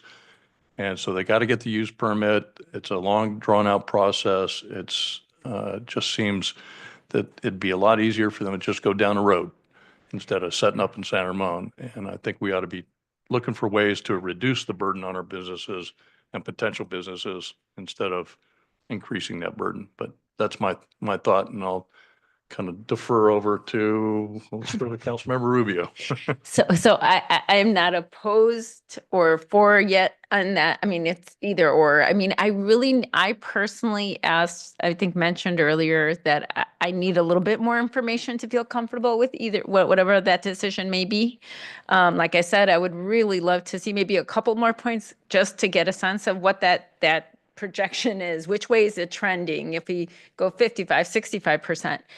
And maybe to get a sense of how other comparable cities have performed with no minimum requirements, right? Like what has happened in those cities in terms of their revenues and business, et cetera. That I think those pieces of information for me would make my decision a lot easier. Okay, let me go over to Yeah, thank you. Councilmember Reinert. Thank you, Mayor. I'm for removing the constraint, and I'll tell you why. There's enough regulations imposed by city, by state, where you can't open a certain liquor store around a certain number of yards within a school. You can't open a smoke shop, et cetera. So these owners have enough restrictions on them to put another burden of some nebulous percent like this, where it's, hey, we're not going to let you open, a non-retail establishment in your own building, I think is really limiting these owners. And these owners are, I think, already struggling as it is. And to Vice Mayor Rosas' point, this increases the burden on other tenants as well to pick up the slack and the weight. So, and candidly, I don't, we could look at all the, and I agree with Councilmember Rubio wholeheartedly. I think we could look at all the data we want, honestly, but I think at the end of the day, it's really, we just have to look at, for example, some of these vacant spots. Some of these vacant spots are plumbed for HVAC, they're plumbed for hoods, they're plumbed for water. You tell Mr. Byron over here, hey, your firehouse, is it Firehouse 37? We're gonna, the only person you could rent it to is this. To rip all that out is such a waste, and the cost just to put it back in is astronomical, especially with the cost of retrofitting these areas. It's so much more. So we really have to look at we have to look at what we have today, but let's factor in when we do have these mixed use zoning that we're with the city. We talked with the Planning Commission earlier today. Let's look ahead and see, well, how should we build our retail going forward? How should we look at building our retail going forward? How should we zone it with an eye toward, as Vice Mayor mentioned, more diversity, addressing diversity of shops to address our diversity, our residents, et cetera, and our demands. Let's not burden these business owners. It's too much on them. Okay. Thank you, Mayor. Saving the best for last, right? Let me go, Councilmember Adler. Well, I do agree with a lot that has been said, but I'm just a little concerned about just taking off all the constraints, because is there any benefit for making sure that, we don't have just non-retail and they kind of take over, is there a reason to have a little higher percentage of retail? I just don't know that. And the point that Council Member Rubio said about, what a similar city, what are they doing, how are they doing? If you take away the restraints, do we suddenly have a lot more income, or we're not getting the taxes as much, the sales tax? So I guess I just need that one little bit more of information before I make a final decision. Okay. All right, Vice Mayor Burrows. Okay, as a city council member, it is our responsibility to make sure we listen to our community. It is make sure that this is not about just sales tax. This is about the services that we are providing to our community. And our community is crying loud that we don't have the services that we need in our own city. And they have to visit all other cities other than San Ramon for these basic services. Now, in Marketplace, we already kicked out the restaurants, we kicked out CVS, we kicked out, Firehouse, and many more will be happening. And if, as a council member, I don't protect the interest of my residents who need these basic services, then I don't think who will be doing it. So, especially considering this study, I feel it is not complete without involving small business owners, without involving our local chamber of commerce. Because as Council Member Adler mentioned, someone sitting somewhere and making these decisions for us in our community. And using Placer.ai, which doesn't have a clue about what is our community. And if I bring that kind of data, okay, by the way, I work in information technology, I know how this data engineering works. So if you tell me how this AI is telling me what is my community is feeling, what is my community is looking for, no, it doesn't understand those. So with all that factors, considering that I'm not ready to go with yes on this item. I need to see all these parties involved, then come back and share your feedback. Then only I can make the decision. Well, go ahead. Oh, I'm so sorry. Thank you. So I was just gonna say, I support what Vice Mayor Veros is saying in that capacity, just because going back to the initial discussion we had about all the, additional units we're going to be bringing, all the different types of more affordable units, et cetera, we're going to have a much different mix of population, both in age and ethnic and racial background. And I think we just need to be very mindful of that. I don't know if, if that's been done. If it has been, I don't feel it was illustrated enough. But if it hasn't been, I think it would be helpful to also have that factored into some of those considerations. Mayor, just a quick point of clarification from staff. If we are hearing that more information is needed, we want to make sure that it's clear the direction that's given for more information. Some of the items, and Debbie Chamberlain can speak to this as well. Some of the items that are being requested, in particular comparing to other cities, might be difficult because of the rarity of this requirement. I don't know if there are other cities that have had this requirement of our same demographic size and in particular retail makeup, since we have such limited retail space here in San Ramon for a city of our size. I don't know if we're going to be able to find a meaningful comparison. So yeah, and Cindy's coming up as well. That's just my, former economic development director here speaking, but I want to make sure that if the council is asking for more information, that we're clear on the specifics, and it could also cause us to amend contracts with consultants, because I don't know if it's within current scope of work, if this is going to increase the scope of work and cause us to find funding to do additional small business surveys or other surveys. But go ahead, Cindy. And just before Cindy answers, I just want to clarify that what Councilmember Adler and I we're talking about is comparative cities that don't have any standards or requirements, specifically on that aspect, because we're trying to get a sense of what has happened in those cities as a result of that. And then the only other thing I know from my end that I asked is if we could get a couple more points that are projected out to see sort of what is the trend we're seeing? Is there sort of this optimal point where we hit a sweet spot, or it just plateaus after that? The return on, basically the from that point forward. And I think Councilmember Veros was saying is that Vice Mayor Veros is saying is that he wants to see more information, incorporation of data as it pertains to not just our current residents, but our future residents that we anticipate having here in San Ramon in 10, 20 years. I just wanted to make 2 points. And as the city manager has mentioned, it's difficult to compare San Ramon, not only because there are no other cities in the Bay Area, let alone in California, that other than El Segundo, that has a policy that restricts the limit of non-retail uses.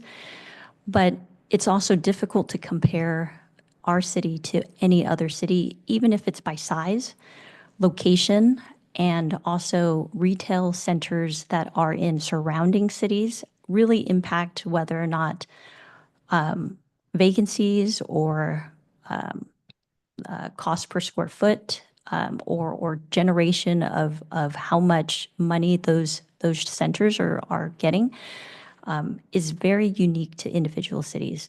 So even if we were trying to compare a similar city in size, they're not necessarily going to have the freeway exposure or adjacent cities that also compete with that retail leasing space.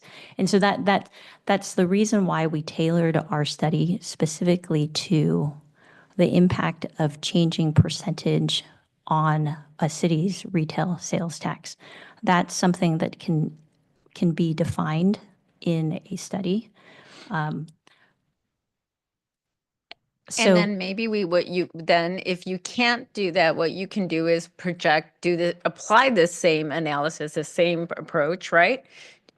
To remove, if we do remove the requirement, what would that look like? Because the thing is, even if other cities are not identical, let's say you take 10 cities that are similar, not identical, but you start to see a pattern, right? You start to see a pattern here and there, and you can have more information. You can give the disclaimer, hey, this city, you see this, but this is the difference there. That is still relevant information that's helpful to us. I believe it's helpful to me. I need to see what that looks like, because I can't make a decision and just throw it out the window and be like, oh, well, let's just see what happens, because there's very serious consequences to that.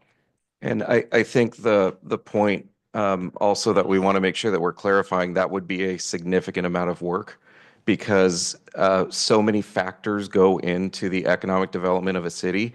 To find something that could be categorized as similar, one auto dealership in another community, a Costco, completely throws off that analysis because of our specific situation.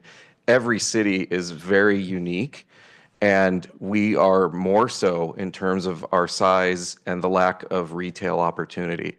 So if you do want a comparison and try to develop criteria for a similar size, that I think would trigger a significant amount of additional study, possibly.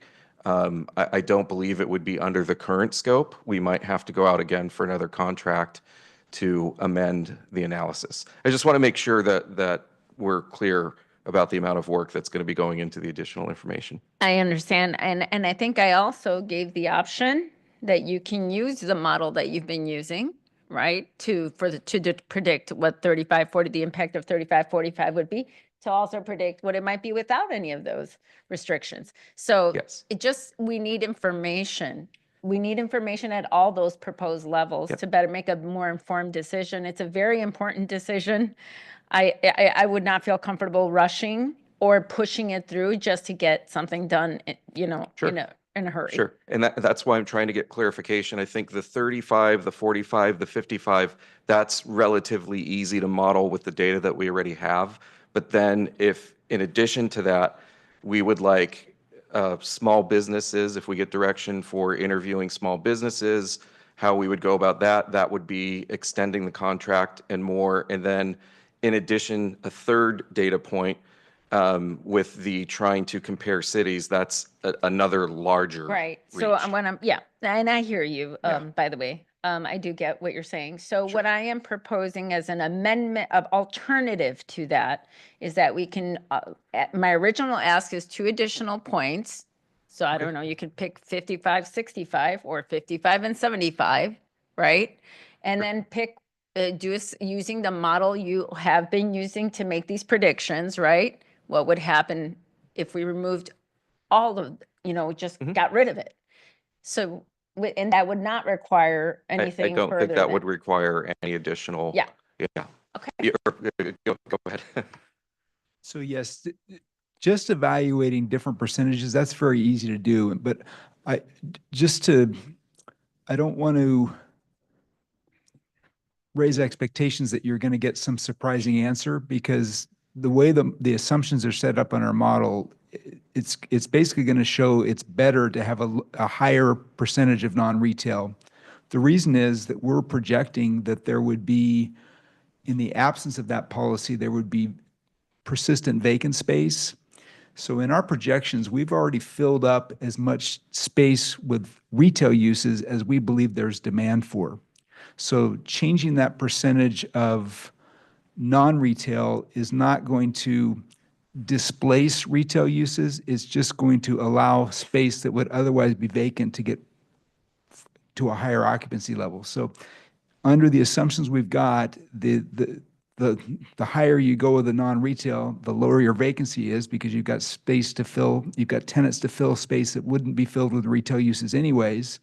And so we can tell you what those numbers are, but you know, the Right, and then the there's just like percentage a impact, level. even under the Right. assumptions we've Right. had, is like, roughly a 3% change. So it's a pretty small percentage, and it's going to be smaller than that. So you're talking about somewhere between 3% and 0 of the net impact. And we might actually show that you're getting a positive benefit at some point to, point where you actually increase sales tax by doing a higher percentage of non-retail uses because they do generate some sales tax in space that would otherwise not generate any at all. So Okay, but I understand everything that you're saying. Like, I understand what you're saying, because it goes back to the better have something than nothing perspective. But again, I think what I'm hearing from at least three council members here is that we need more information that your proposal will in fact result in a positive outcome.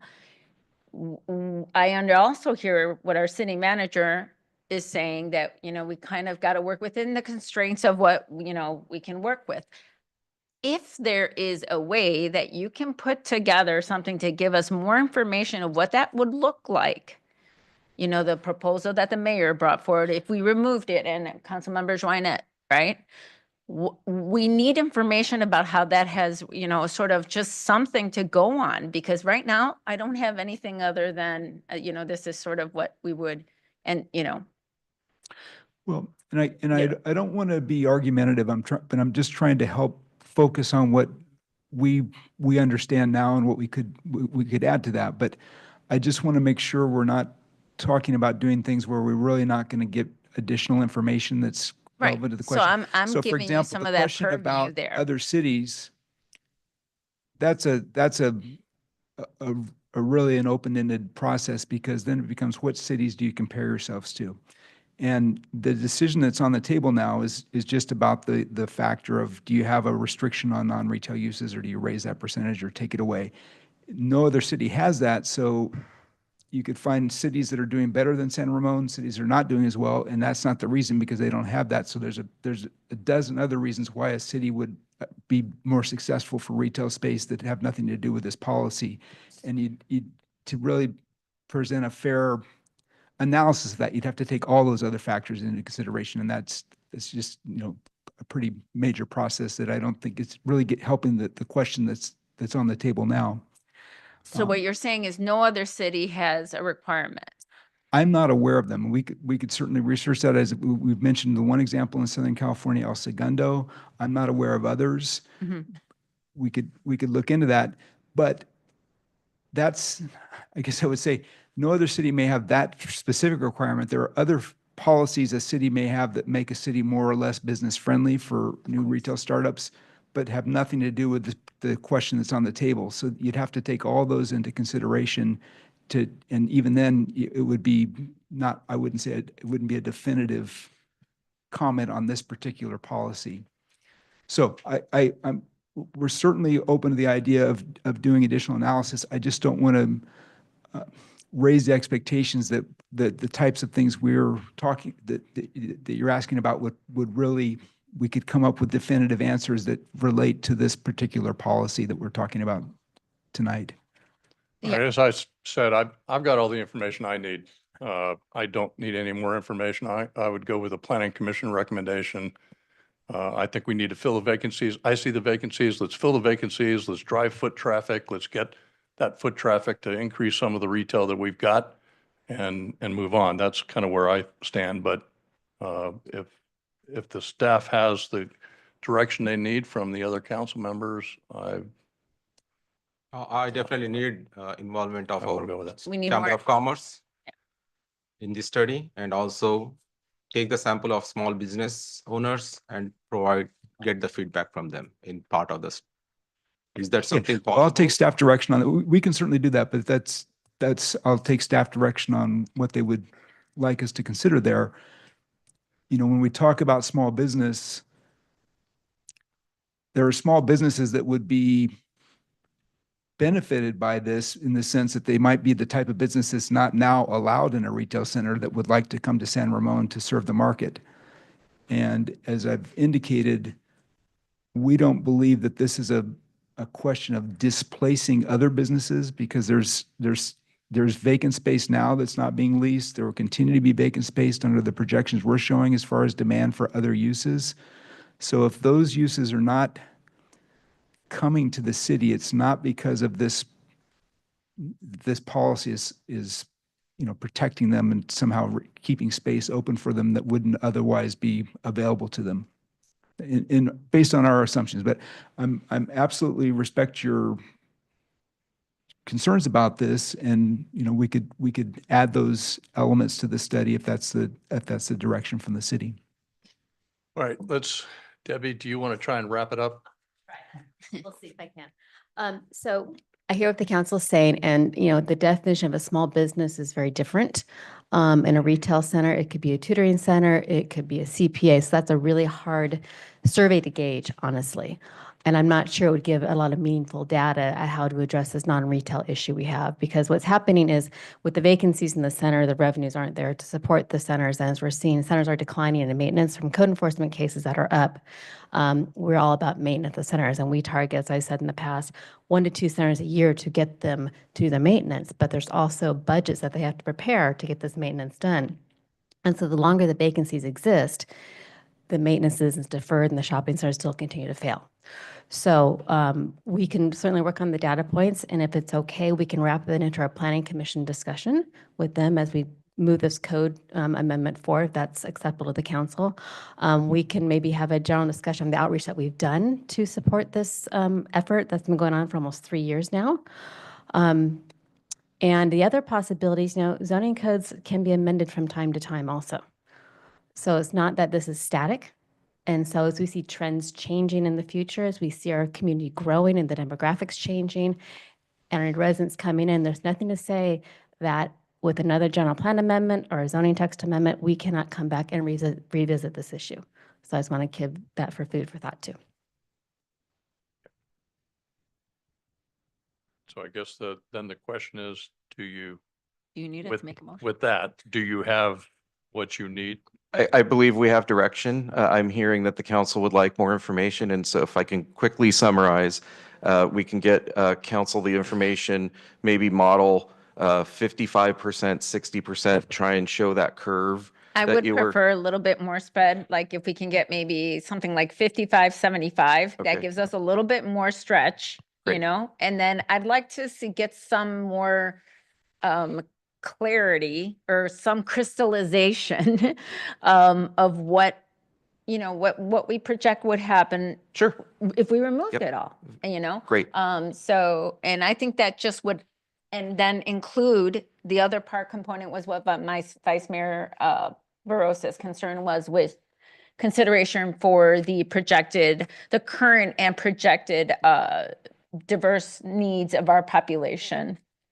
Oh, sorry to interrupt, but the 2 points that I'm looking for is actually in this study, I want to make sure we include Chamber of Commerce. Yes, That's that was my feedback. other. We need to get their feedback. And second point is we got the owners of the property feedback, but then we didn't get the information or the feedback from the small business owners, which can be like retail business owners. Sure. We need to hear from them also because they are one of our core community, right? So if we don't put them in this picture, then we are making all these decisions based on the owners. This doesn't make any sense for me. And Vice Mayor Veros, I think with both of those points, the Chamber of Commerce, they do have a public policy subcommittee that meets on occasion. So this would be a perfect policy for them to review as well. And also it might be a 2-for-1 because the Chamber of Commerce has a very great network in our community of small business owners. And we can ask the chamber, maybe coordinate with the chamber to put out some information or maybe survey our chamber members. That will be awesome. Okay. And Debbie, thank you very much. Actually, that is more informative than the information that you shared is more valuable, I feel, than the placer.ai provides. Thank you. Got what you need? Got what we need. We will bring it back to the council either as an item or in some other format, but we'll bring that back. Thank you. Thank you. Okay, thank you. Thank you. That will close out that item. And we're on to item 9.3, the resolution 2025-17 authorizing mid-year financial review 2024-25 budget adjustments. So it's time for Scott Cole to come up and shine. Thank you, Mayor, Council. I know it is late, so I will do my best to keep it expedient. Thankfully for the city of, oh, hold on.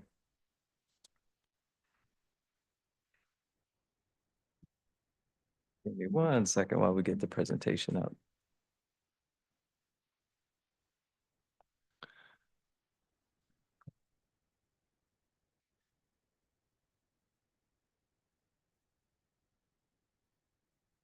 Thank you, Clerk. Madam Clerk. Okay, so thank you, Scott Cole, Assistant City Manager, here serving as the Acting Finance Director for tonight. So thank you for bearing with me. I'm happy to be the steward of any conversation when it comes to money, in particular other people's money. So tonight, the conversation that we're going to have, I'm going to walk us through how we got here, give you a little bit of background, some key highlights that I think are really important for the council to know in preparation for the 25-26 budget, which is coming shortly. So we'll give you some results from 23-24, which you heard earlier when we talked about our annual comprehensive financial report, or ACFR. We'll tell you where we are with the current budget. And then, of course, the adjustments, the amendments that we have for you to consider. And if you have any changes, if not, then it would be an authorization from council to move forward with these amendments as they are. So we'll start with the bottom line up front. I think it's important to talk about the macro environment, which is, it's been a turbulent 12 to 18 months. We've had a revenue measure. We've had a lot of dynamic shift on a global stage, on a national stage, on a statewide stage, and now, of course, regionally and locally. The dynamics economically are shifting. And so all of that turbulence, in particular locally around Measure N, what we experienced in our budget over the last year, led us to this point. And the reason I say that turbulence is important is because we've adopted a strategy that is largely status quo. It is keep it as it is, weather the storm, watch where we are. We are seeing it improve and we are stable. That's the message I want to leave you with tonight. We are on a healthy financial footing. Things have stabilized, but it's really important to know that we are not out yet. So we'll get to it. Oh. I realize I'm also not advancing the slides. So let's do a little background. First of all, everything we're talking about tonight is anchored in goal number 2. This Saturday, we have the council retreat. We will dive deeper into the council goals, but I think it's important to always tether ourselves to the goal that motivates us throughout the year. So here with goal number 2, it's maintain a secure financial base. With that, the process that got us here, that was prior to tonight and a previous council, on June 25th, 2024, we adopted the current budget that we have. We cut $8.1 million in operating capital. We made a series of deferrals and some changes in the budget to get us where we are to ultimately navigate a $17 million structural deficit. Of course, the prior council had the forethought to approve Measure N for the ballot, which, before I get there, current general fund, we'll run through how we got here. Current general fund expenses are expenditures are $63.3 million. Our general fund reserves, you just heard tonight from our friends at Mays and Associates, our reserves are above where they are required to be with a 36% policy requirement. We ended fiscal year 23-24 with $27.3 million. So I say all that for that last bullet point. Conversations around what's in the budget writ large will be for April and May when we have a series of work sessions. Tonight, we are actually exclusively focused on the amendments that we have in front of you. Think of these as minor tweaks to the budget that help us continue the operation that we did not know or see coming back in June of 2024. So these are just micro adjustments to get us to the end of the fiscal year. And with that, these amendments will help us address those needs that have come up. We'll get into them in detail. I will not line item review them with you. They are in the staff report. But this is also a really important time to highlight from what was published in the agenda to what we have tonight. The numbers have actually revised down. So it's a net positive for the council. Thanks to the studious attention of our departments, we've actually alleviated some of the pressure on the general fund, lowering that obligation so it's even less. We're talking about 3% of our general fund. So with that, tonight's proposal is slightly different than what you see in the packet. It's revised downward, a total of 2.9 million. Continuing with a little bit more background and the mid-year amendments, like I mentioned, 2.9 million. But in terms of budget performance, I think we should just hit some high spots. In terms of revenues, you heard earlier, 23-24, we landed the year at 63.7 million. That's actual revenues. This year, we're on target to hit 65 million. That's what our forecast is currently telling us, or 2.7% above where we ended last year. So it's a positive position in terms of revenue. Obviously not a landslide, but it's an important note that we have a stabilized revenue environment, slightly up, ticking up. Expenditures, conversely, we landed 23-24 with 58.4 million in actual expenditures. That was much lower than the budget, but that's actually pretty standard practice here in the city. We'll get to that in a minute. And this year's expenditure profile is about $64 million. So we're looking at about a 9% increase from 23-24. That is, we'll call it the extreme case. That is the all-in. We don't typically spend every dollar, but we have to assume for purposes of budgeting that we would. So that takes us to fund balance. How much do we have left in the bank once all this is done? That takes us from where you heard 45% in the ACFR in June of 2024 to 41% or $25.2 million projected to be if we spend all of the money that we have in our budget. And of course, as a reminder, 36% is the policy requirement, or 17 million. So next, and I will start with, these are nice and clear, but they get finer, so I apologize. That's why we printed them. The print on some of the deliverables, or the items are small. So this one's good, but it gets tougher. My apologies. Key highlights. These are all of the amendments that are being proposed tonight that we want you to consider. I just carved it up in a bunch of different ways for you to consider. So that way you have something to sort of wrap your arms around what we're talking about. So in terms of categories, there are 3 broad categories that all of these amendments fall into: salaries and benefits, that's the people, staff, services, that's consulting services, legal services, et cetera, and then supplies and equipment. If we're buying a vehicle or repairing something or replacing an HVAC, it would fall in that. So you'll see in the header, GF, DV, special, and then totals. For those at home who might not be tracking, of course the council is, GF stands for General Fund, DV is Dougherty Valley. We partition, segregate the funding of Dougherty Valley because of our agreement with the county, but for all intents and purposes, it's general fund obligations. So for the rest of this conversation, if I refer to the general fund, I'm referring to it sort of in the aggregate just to make things easier. But we do, for purposes of bookkeeping, keep the costs separate.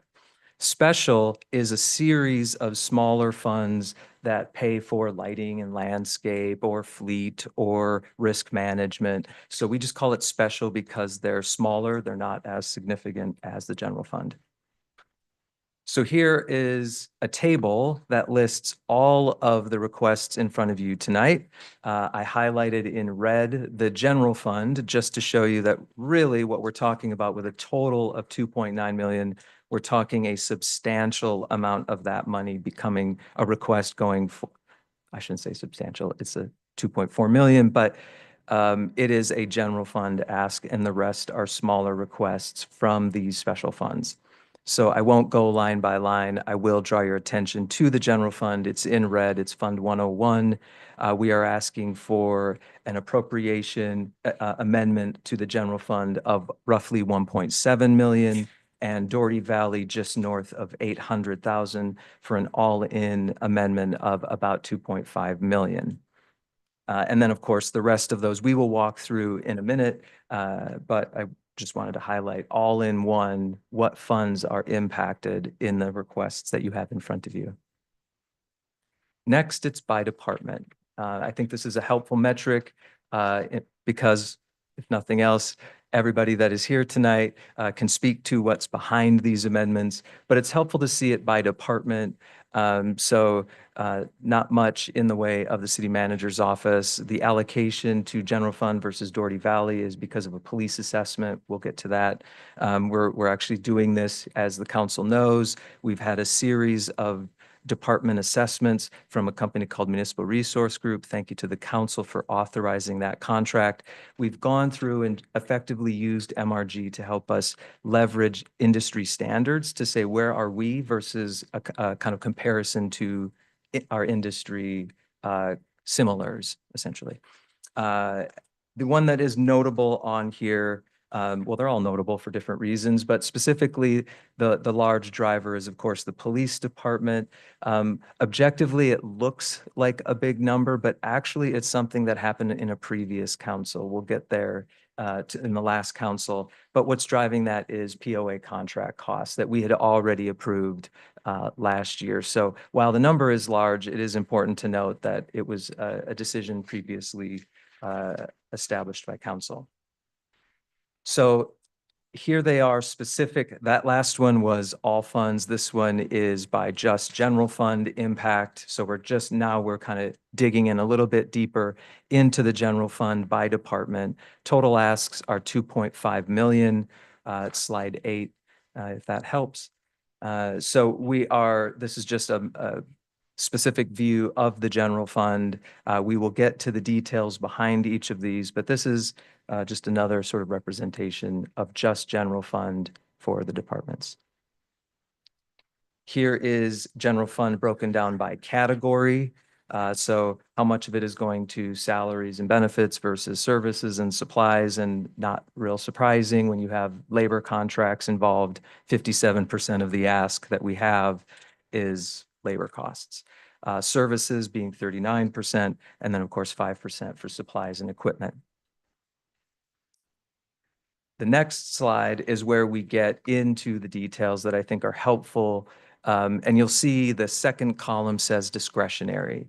I'd like to highlight it's a yes, no. This is something I applied just to help us understand sort of what is the sort of tolerance around these questions. Anytime you're talking budget, what latitude does the council have? To be clear, council appropriates the money. You have the authority to say no to anything, but some no's come with higher costs, and that's the point of that second column. So do you have some discretion? Absolutely. Those that are marked yes, you have full discretion. You could cut them out if you want to. We have department directors and staff here to explain any of those that might resonate for you or concern you.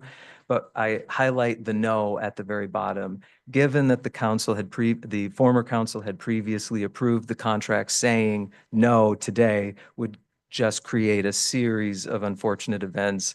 So that's why I label it as a no, just to give us a sense of boundaries. So with that, of course, we're talking about $1.4 million alone in these asks for the POA contract, which is a practice historically of funding at mid-year. We are currently evaluating through MRG all of our practices to help modernize sort of how we approach modern budgeting with labor contracts. The next one is services. One that I would highlight here Something that, in terms of discretion for the council is credit card processing and utilities. You will see a whole list under the no around utilities, water costs, electricity. Of course, you could say, no, we're not going to, you don't want to authorize utility costs, but it is problematic for the police department to not have water. And so these are the rates to pay what we know is going up. So that's why I label it as a no. You certainly could, but it is problematic if we did that. So what I will go to are the yeses to highlight just a few. Some of the work that happens in the background, like Esri, which helps us with our team in engineering, doing some maintenance. These are things that were deferred. And it's important to call out whenever something is deferred in one year and pushed later, just because of inflationary pressures, those costs go up. So it's just a wise investment to maintain today rather than see your dollars not stretch as far a year or two from now. Last thing I would call out for the utilities is this is an all-in cost, but I'm made aware from our friends in Public Works that in fact some of those costs are costs that we put out would in fact be recoverable from the fire district. Since we share that asset, that facility, we pay the bill and then we will see a portion of that returned to us because they're using some of the electricity and water. So that's also something to know. While the expenditure is full, we would see a return on that investment as well. The last bucket, not particularly compelling. It's the smallest, 5% of the ask. It's the equipment. These are typically deferrals that city makes. We are in the cities would make when you have a recessionary or a deficit, the one we navigated. So some of these are new asks. For instance, the police department is looking at a modern efficiency for issuing citations, which of course is a concern we found when we surveyed the community around tickets and citations. So an electronic citation system is working with Contra Costa County, who has a new sort of requirement and an interface. Our police department is working to align with county expectations and also modernize our practice, which aligns with one of the council goals we'll talk about in a minute.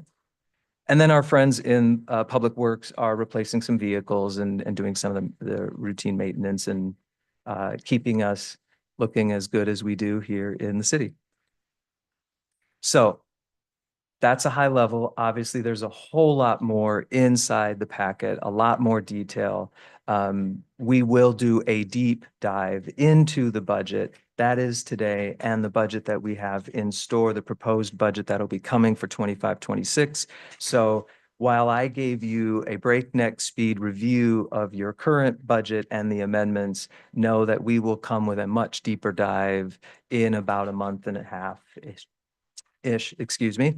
So here's a summary that I think is really important. As we mentioned with reserves, 45%, if we spend all the money that we currently have in the budget, it takes us to 41. If you authorize every single dollar of the amendments that I have in front of you tonight, it would take reserves to 37%, which is 1% above our policy requirement. So that is without any money coming in from Measure N. And there is a specific reason why we took that approach, because while we are confident in the talent and skill of our sales tax consultant, HDL, it is a forecast. And over the 6 months since we had them take a measurement, we originally were projected to see 15.7 million. They have now revised it down to 15.2 because of change in consumer behavior at a state and regional level. So because we have seen that revision, we think it's best to just wait.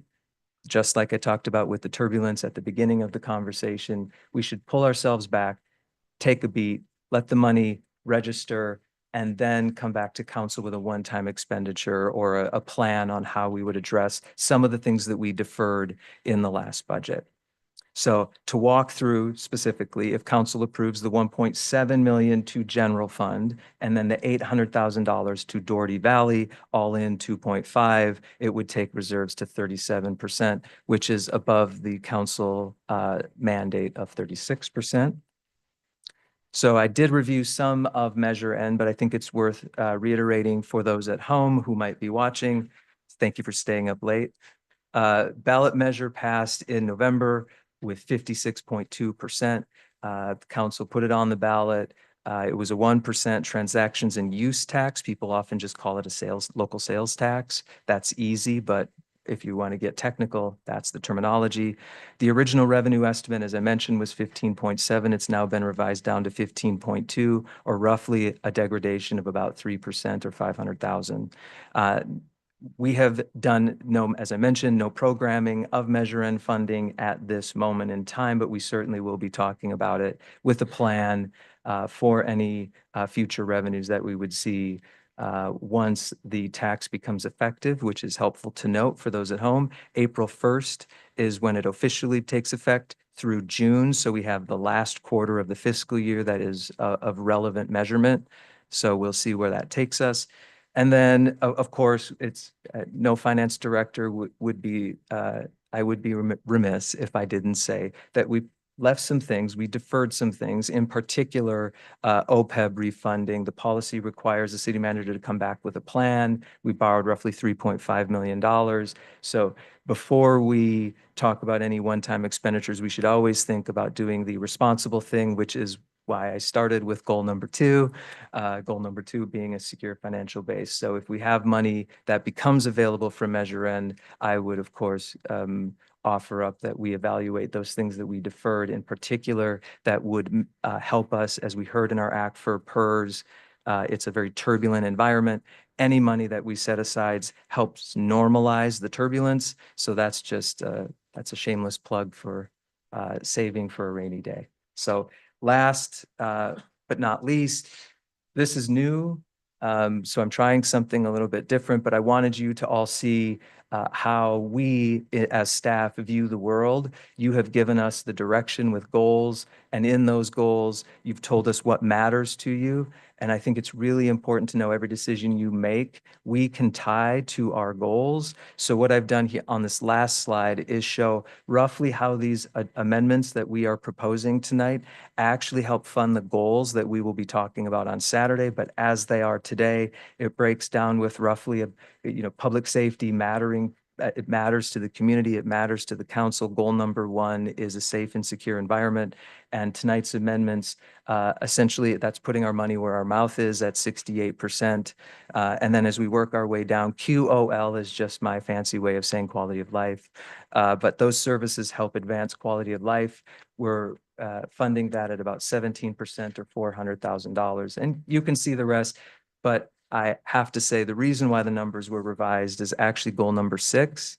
Our friends in community development actually got really creative in how they want to fund their staffing, and it turned out to be a relief to the general fund by using other funds in the recovery fees, Fund 201. So that's what you're seeing, and it ultimately means that we are finding more efficient, more diverse funding mechanisms to get the work done around the city. So with that, I will open it up for any questions, and thank you for indulging me. Okay, let's start with questions, and I'm going to mix it up a little bit here. I'm going to start with Council Member Zweinet. Hey, Scott. Thank you for the thorough discussion. Absolutely. I have a question, and I know, sorry, it'll come up on Saturday. Regarding deferment of OPEB, I know I just started that we took we loaned $3.5 million from the general fund From our PARS account. So we have a series of trust funds, but that one in particular, we just borrowed some money to help offset the impact. Okay. Got it. Okay. That was it. I was just perfect. Yeah, thank you. Ursula. So I actually don't have a question, but I just want to say that I fully agree with you. I think we need to play it safe until we actually know, sort of what the return, how Measure N is going to actually turn out for us. Great. I think for the things that are more immediate and necessary, sure, that makes sense. But definitely any additional, I agree, any additional revenues we may have in the future, I would like to definitely see it be funneled back into OPEB because, that is a risk if we let that continue on for too long. So we want to make sure we remain solvent in absolute terms and actually have the money on hand, but we also want to make sure that that doesn't get too far away from us where we can't recover. So, thank you. Vice Mayor. Thank you, Scott. First of all, I want to thank city leadership, city manager, as well as all staff heads for it's been a tough year for us, but then you tightened your belt and made sure that we are landed, what do we call, like soft landing, we can say.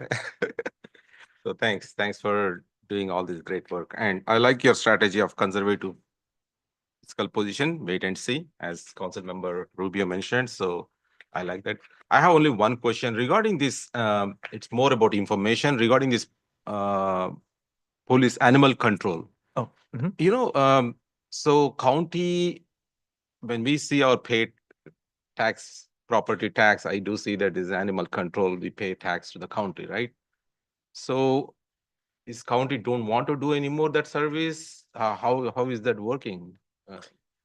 No, the assessment, so the way that we have animal control services, and I see Chief Denton Carlson coming up, we are charged based on a per call basis, based on our population for animal control services, but the assessment and then the tweak to the budget this year, I see Denton coming up to talk about it, so. So the animal control services falls under the police department's budget. As many of you know, the city of San Ramon contracts with Contra Costa Animal Services to provide that for the city of San Ramon. Their cost structure is based on a population-based total, so they equate a certain dollar amount for each person who lives within each jurisdiction. So every city pays based on their population. Some may debate the fairness of that, but that's the way it's structured. There was a conversation between the city managers group and animal services back towards the end of the last fiscal year going into this fiscal year about the rates that would be charged. At that time, we budgeted a certain amount within the police department's budget, but we didn't know where that rate structure was going to land ultimately. It fell kind of in the middle ground of worst case to best case scenario, which is why the adjustment is coming forward to you at mid-year to cover what the cost will be for the remainder of the fiscal year. Yeah, just for my understanding, because I get calls or pinging on the text message every time there is some animal dead on the street. They'll just text me and saying that, hey, nobody's picking it yet. We get so them I all just the to time as well. understand the process, could you please give me some detail how it works? The person calls a call then. So for animal pickups, and we talk about deceased animals along the roadway, and we get calls like that all the time. Those are the responsibility of Contra Costa Animal Services. Unfortunately, they don't work 24 hours a day. It puts a little bit of a burden on us in the middle of the night at 1 a.m. For animal services, there's nobody able to respond. So we will handle some of those calls at the time, but the animal pickups is on a on-call basis by Contra Costa Animal Services, and they will respond down here and pick up deceased animals along the roadway, but it is their responsibility. And that is one of the contracts and services that we pay for on a yearly basis. Oh, okay. So if the animal is not picked for 2 days, 3 days, that means the county is delaying it, not our city's service. That is not a service that we provide within the city. It is part of the services for Contra Costa Animal Services that we pay for. And we get a quarterly report from them that lists how many times they've come down, how many calls that they've responded to, average call time response, and all of those. Those are reports that we get on a quarterly basis. Okay. Thank you. That's my comment. One other item to add to that, Vice Mayor, we are currently exploring other models of animal control potentially. The city of San Ramon is now at about $1 million a year for our animal control services. And the town of Danville, our partners to the north, are at about 500,000. So between the two of us, it's 1.5 million for animal control services with the city. So we are exploring different models and partnerships, and we should have some additional information to the council probably as a goal for next year to evaluate that. Hopefully, we can increase our quality of service and at the same time drop costs. So we're constantly looking for ways to save. And, thanks for that info. One more question. So out of curiosity, just so that we all know, what process did you use for these items that you picked up so that we understand? Do you use any? Sure. Secret. So each year, we do discuss as an executive team what to put forth with the mid-year adjustments. We do basically a call for items for the departments to see about where we would land within some of the money that we now have. That's a little bit of flexibility from the carryover from the previous year. This year, we did the goal was to keep everything about as baseline as possible from the previous year, be as conservative as possible with the recommendations. But we did want to recognize that the cuts that we realized last year were of a significant impact to the community. So our goal was to first look at, okay, what services can we restore that the community really felt, like the library hours.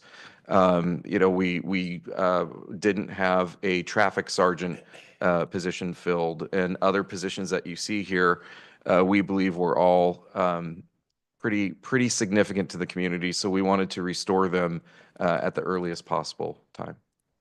Sounds good. Thank you. That's from me. All right, Councilmember Adler.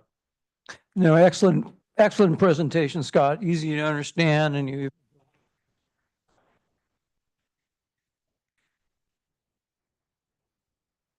I think my only question, well, two questions. One is on the library hours, since you brought that up.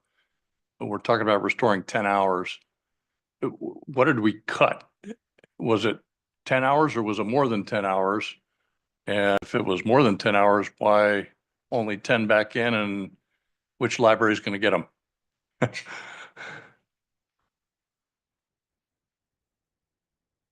Thank you very much. At the end of the discussions last year, we only cut the 10 hours from the San Ramon Library. Doherty Station Library continued with their 46 hours. San Ramon Library went from 56 to 46. With the mid-year adjustment, they'll be able to go back up to 56 hours, which would bring everybody to end the year for what we used to do in previous years. Yeah. And how long will it take the county to make that adjustment? We think about 2 months. So I'll be if approved, I'll be on the phone tomorrow, and they can start working with their personnel to pull that off. We think it'll be about 2 months. We're hoping for maybe early April, but it may be mid-April at the latest. Okay. All right. Thank you. And then the only other question I had was, since OPEB was brought up, when we initially kind of made the decision to kind of borrow against the account, we also said we wanted to restore it as soon as possible. That made sense. Do we have a sense for the trend of how that account has been doing? We brought it down from 88 to 70 something %. And how is it doing now, just sitting there in this a fairly good investment year? 78% is where we are currently funded. And that is as of December. We will get that information exactly, but I'm pretty sure it's. Sounds like it might be trending up from what we Yes, cut it down sorry. to, though. That was your question. Yes, it is trending upward, and that's a good thing. We recently measured it, and we're at 78%. Okay, so when we do get to the point where we're going to start maybe seeing some Measure N funds coming in and doing a restoration, it may not be as impactful, depending upon, when we see that money come in and when we make that decision. Okay, thank you. Those are the only questions I had. And at this point, I was just going to ask, just for the public's information. And again, ideally we want to be at about 80%, right? And over? Yes. Okay. So we're close nonetheless. Okay, great. Thank you. Okay, I'd like to open up public comment on this item. And do we have any speaker cards? No. Any written comment? Not for this item. Okay, I'll close public comment. So over to the council. What is the desire of the council on this? And any closing comments from you? And I'll start in the same order we had before. None for me, Mayor. Thank you. No comment. I move the motion. Okay, so are we, since we have no other comments, I think we're ready to probably entertain a motion. I just want to say, I appreciate the slide you had on discretionary yes or no and that sort of thing. But it looks like we should be able to, without significant impact, use the funds that we have right now and to make these adjustments and still maintain more than our 36% minimum reserve. Right. Okay. All right. So do we have a motion on this? I think we have two people already online. Oh, okay. voted. Just to be clear, that motion is to adopt the resolution as is with no edits. That's right. Who Okay. motioned it? Was it Councilmember Adler? Did you second it? Okay, we've got motion, Is there second? Vice Mayor Rose, second, Councilmember Adler.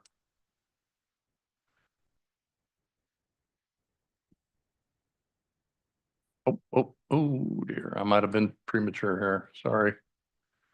Councilmember Zweinert, just verbally articulate your vote. It's a yes.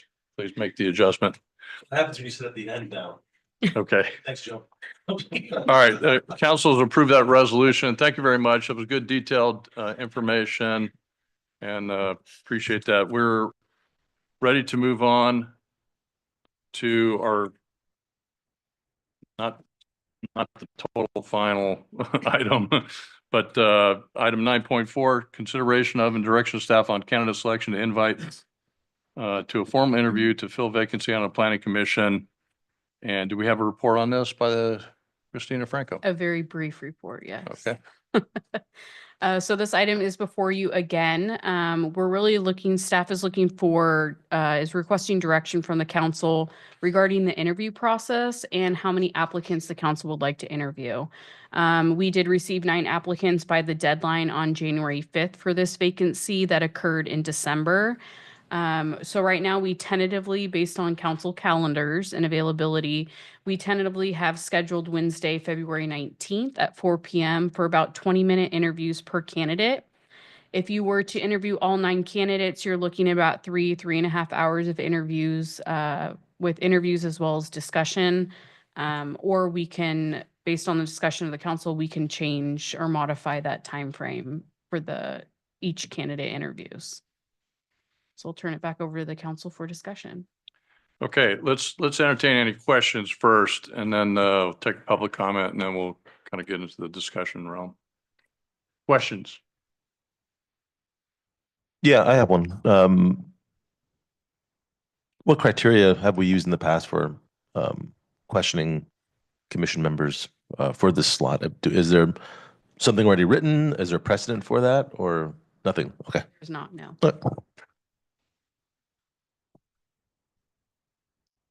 Yeah, in the past, my experience has been that each council members come with a kind of questions. We'll have a quick discussion ahead of time to make sure we don't have overlap and that sort of thing, and then kind of move from there. But there's not a set of questions.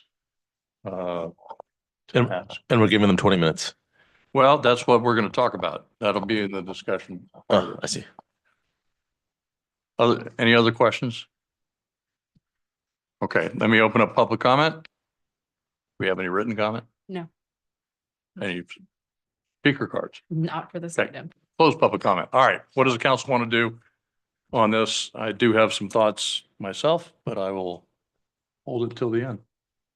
So just to clarify, so total, if we go with all 9, it will be 3.5 hours for interview At 20 minutes each, yes. with 20 minutes Mhm. each. And that allows for discussion of the council and your final decision. Final decision, 9 candidates. So this is considering like one question per council member or? I think Well, you could I get think that's what away- Yeah. we make a decision. I mean, and I'll just throw my thought out here right now. I think we interview all 9. I think we ought to do probably 30 minutes per candidate and 2 questions per council member is sort of my going in thought on this. This is probably the most important, we interview a lot of committees, a lot of commissions and things like this. This is a really important one. And I think we got to give them plenty of time and ask plenty of good detailed questions to make sure we're picking the right person. A quick question, clarification. This is for one vacancy but we're going to have more vacancies in June, correct?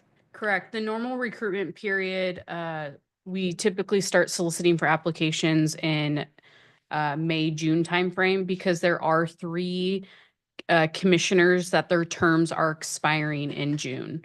So those 3 are more than welcome or invited to apply as well as the general public. So, and that will also take place with the Parks Commission interviews because there are vacancies that will be occurring as well. Because I know sometimes historically what we've done is, if we have really multiple good candidates, we might pick 1 or 2 alternates as backups just in case, but I don't know. For not the commissions. We Not don't for the know. commissions, no. Okay. Just a thought. Yeah, that's good. Okay. Yeah, but if we do 9 at 30 minutes, that's going to be about 4.5 hours. That's 4.5 hours, but it's important. Just doing the math. I'm gonna need a stretch in between, but we can do it. Kind of like tonight. Yep. Yeah. Yeah, I would definitely like to do online candidates, at least for I think all the so. effort they put on that resume. We need to honor on that one. So I would like, but only 30 minutes. Do we really need 30 minutes per candidate? That's what I'm thinking. So why we need 30 Well, there's minutes? 5 of us, so if we do 25 minutes, that's 5 minutes per question. I mean, we can make it 4 minutes per question and then intro, We don't close. do 4 minutes per question. We don't do it. No, Typically, no, we no, do for the 2 minutes per response, question, for the right? response. Yeah, for a response, typically 2 minutes, right? Well, we can limit it however we want. Yeah. Right, 4 right, minutes right. is a lot per question. Like 2 minutes per question should be. I'll settle for 3 minutes. After 2 minutes. 3 minutes for you think the response. response. It's a little more complicated, so I'm thinking maybe 3, in my humble opinion, of course, but if we ask 5 questions, we each ask 1, is that what you're thinking? Well, I'm thinking 2 questions, so Okay, total so- of 10 questions in 30 minutes. Right? That's maybe. So that'd be 30 minutes, that's true. Little bit of introduction and a welcome and things like that. And some questions will be answered a little more succinctly than others perhaps, but I think we can, between 2 and 3 minutes, they should be able to give us the answer to each of our questions. So for that, we 2 need the minutes 30 opening. minutes. Yeah. We need the 30 minutes because. 2 minutes opening. And if it is 3 minutes, 15 per We- question. 2 to 3 minutes to answer, like we're just guesstimating. So let's just say 3 minutes. The mayor is suggesting that we each ask 2 questions. So that means 6 questions per each one of us. So that's 6 times 5 is 30 minutes right there just to do the questions. Yeah. And that's if we ask our questions quickly. And then we got to give, 2 minutes on each end for maybe, intro and asking any follow-up questions. So that will be 34 minutes per Yes, person. 34 And minutes we per go on person. precise. Let's just say 35 to be safe. I Mhm. think, yeah, but I think maybe per answer, we should keep it 2 minutes so that we can be within. Yeah, if they were gonna do 2 questions, I would say Because they then can always I'll go with extend 2, a yeah. bit, Yeah, they can always extend, right? So Yeah, yeah. then 40 minutes per, how much is going to be? 2, like that's 5 to 10? 4, 2 is 4 times 5 is 20 minutes now. 20 minutes for questions and 2 minutes plus 2 minutes for closing. So 24 minutes per person. Correct. And then plus or minus, 25 anything that may total. happen. Mhm, Yeah, and there's some transition Yeah. time in there and everything. mhm. So let's put Okay. like 25 minutes per person. Perfect. That's my, Rough estimate, 25 minutes per But- person, 2 minutes to answer, 2 minutes for intro and closing or any follow-up questions, right? 2 minutes. Mhm. And then- Any other thoughts or comments? All right. So Uh, Mayor, I'm hearing about 5 hours. It could push, Four. it could push 5 hours, but Okay. hopefully not that It'll much. be about. And then are we looking at then an evening meeting? Do you want to schedule this, earlier? We would need to get a suggested start time from the council, Wednesday. realizing it could push 5 hours. We tentatively have Wednesday, February 19th at 4 PM as a start time. Based on availability, we could go up to 3 PM. 4 PM works for me, not 3 PM. I, Okay, I'm hearing 4 PM. Everybody okay with that? No? I have the, I have the academy, the Citizens Academy that evening. But I guess I can, if I have to miss it, I'll let them know. Otherwise, availability, we don't have for another about 2 weeks based on council calendars and schedule. So it's just something to consider.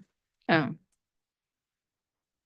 Yeah, I mean, I have a conflict that night too with a CCTA meeting. However, we've already deferred this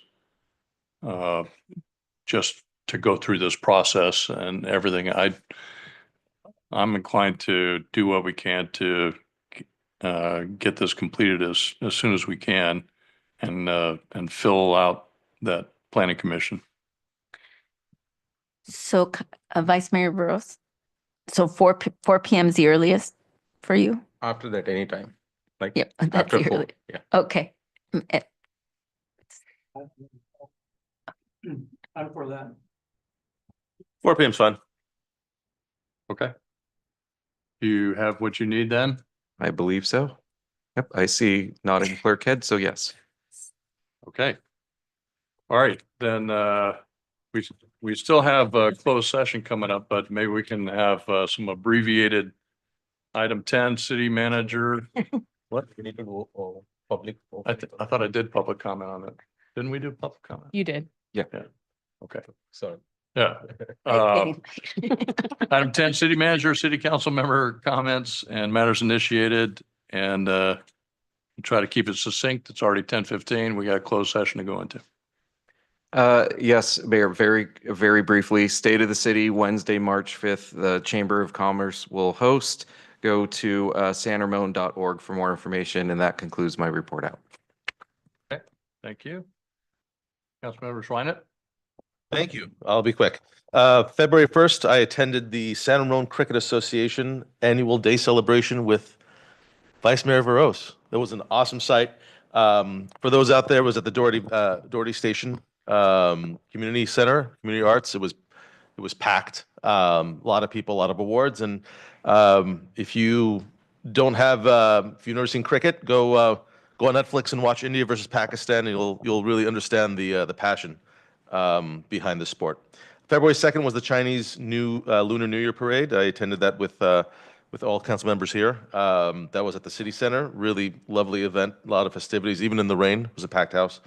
I attended the February 8th was the DAR, the Daughters of American Revolution. I attended that. We had an award out to Sanvi Gupta, senior at Doherty Valley High School. Congratulations to Sanvi and her family. She was the winner of the DAR Good Citizen Award recognition. And February 11th was today, actually. Went to visited the Emergency Operations Center with Dr. Jay Kerr and Deputy Chief Jonas Aguilar. And it was really eye-opening to see that EOC, and it's really something we could be proud of. And if you're signed up to attend the Police Academy, you guys, Citizens Academy, you guys are in for a treat to see that center. So that's it for me, Mayor. Thank you. Councilmember Rubio. Okay, so Wednesday, January 29th, I attended the East Bay Leadership Council event. They had Judy Woodruff. She's a journalist, as many of you may know. Really gave an insightful speech on our current political climate and the media and building trust and what that will take to rebuild trust. And then on February 2nd, I attended with many of my council members here, the Lunar New Year celebration at City Center Bishop Ranch. And then on February 8th, I attended another Lunar Year celebration, BVCS Lunar Year celebration at Gale Ranch Middle School. And on February 8th as well, along with council members Joinette and Adler, I was at the presentation of the congratulatory certificates. These were awards given out to writers and people who did posters that sort of illustrated, sort of like captured our history. And again, that was at the Pleasant View Church of Christ and hosted by the Daughters of the American Revolution. That's it. All right, thank you. Councilmember Adler. Thank you very much. Went to the, I want to report on the Central Contra Costa Sanitary District meeting on Thursday, February 6th. And as you may know, this district is one of 40 waste agencies that serve the Bay Area. They were honored with a 2024 Distinguished Contributions Award from the California Association of Science Educators. And this was in recognition of the positive impact of science teaching and learning in California. And as you can imagine, the district educates on pollution prevention, environmental protection. The district also has a goal for workplace diversity and protection. And they connect with students around the East Bay to teach about real science and engineering. And they work with and also the district works with the teachers on lessons which meets the goals of grade appropriate science teaching. Also, went to the Daughters of the American Revolution, which was amazing. They had a great fife and drum corps that at the beginning played patriotic songs from the Revolutionary War. These kids were they gave great presentations. I even had a kid out in elementary school that I can never imagine being in his place at that age and giving such a good talk. So DAR, just a great organization. Went yesterday, I guess it was, went to the Iron Horse Trail Advisory Meeting.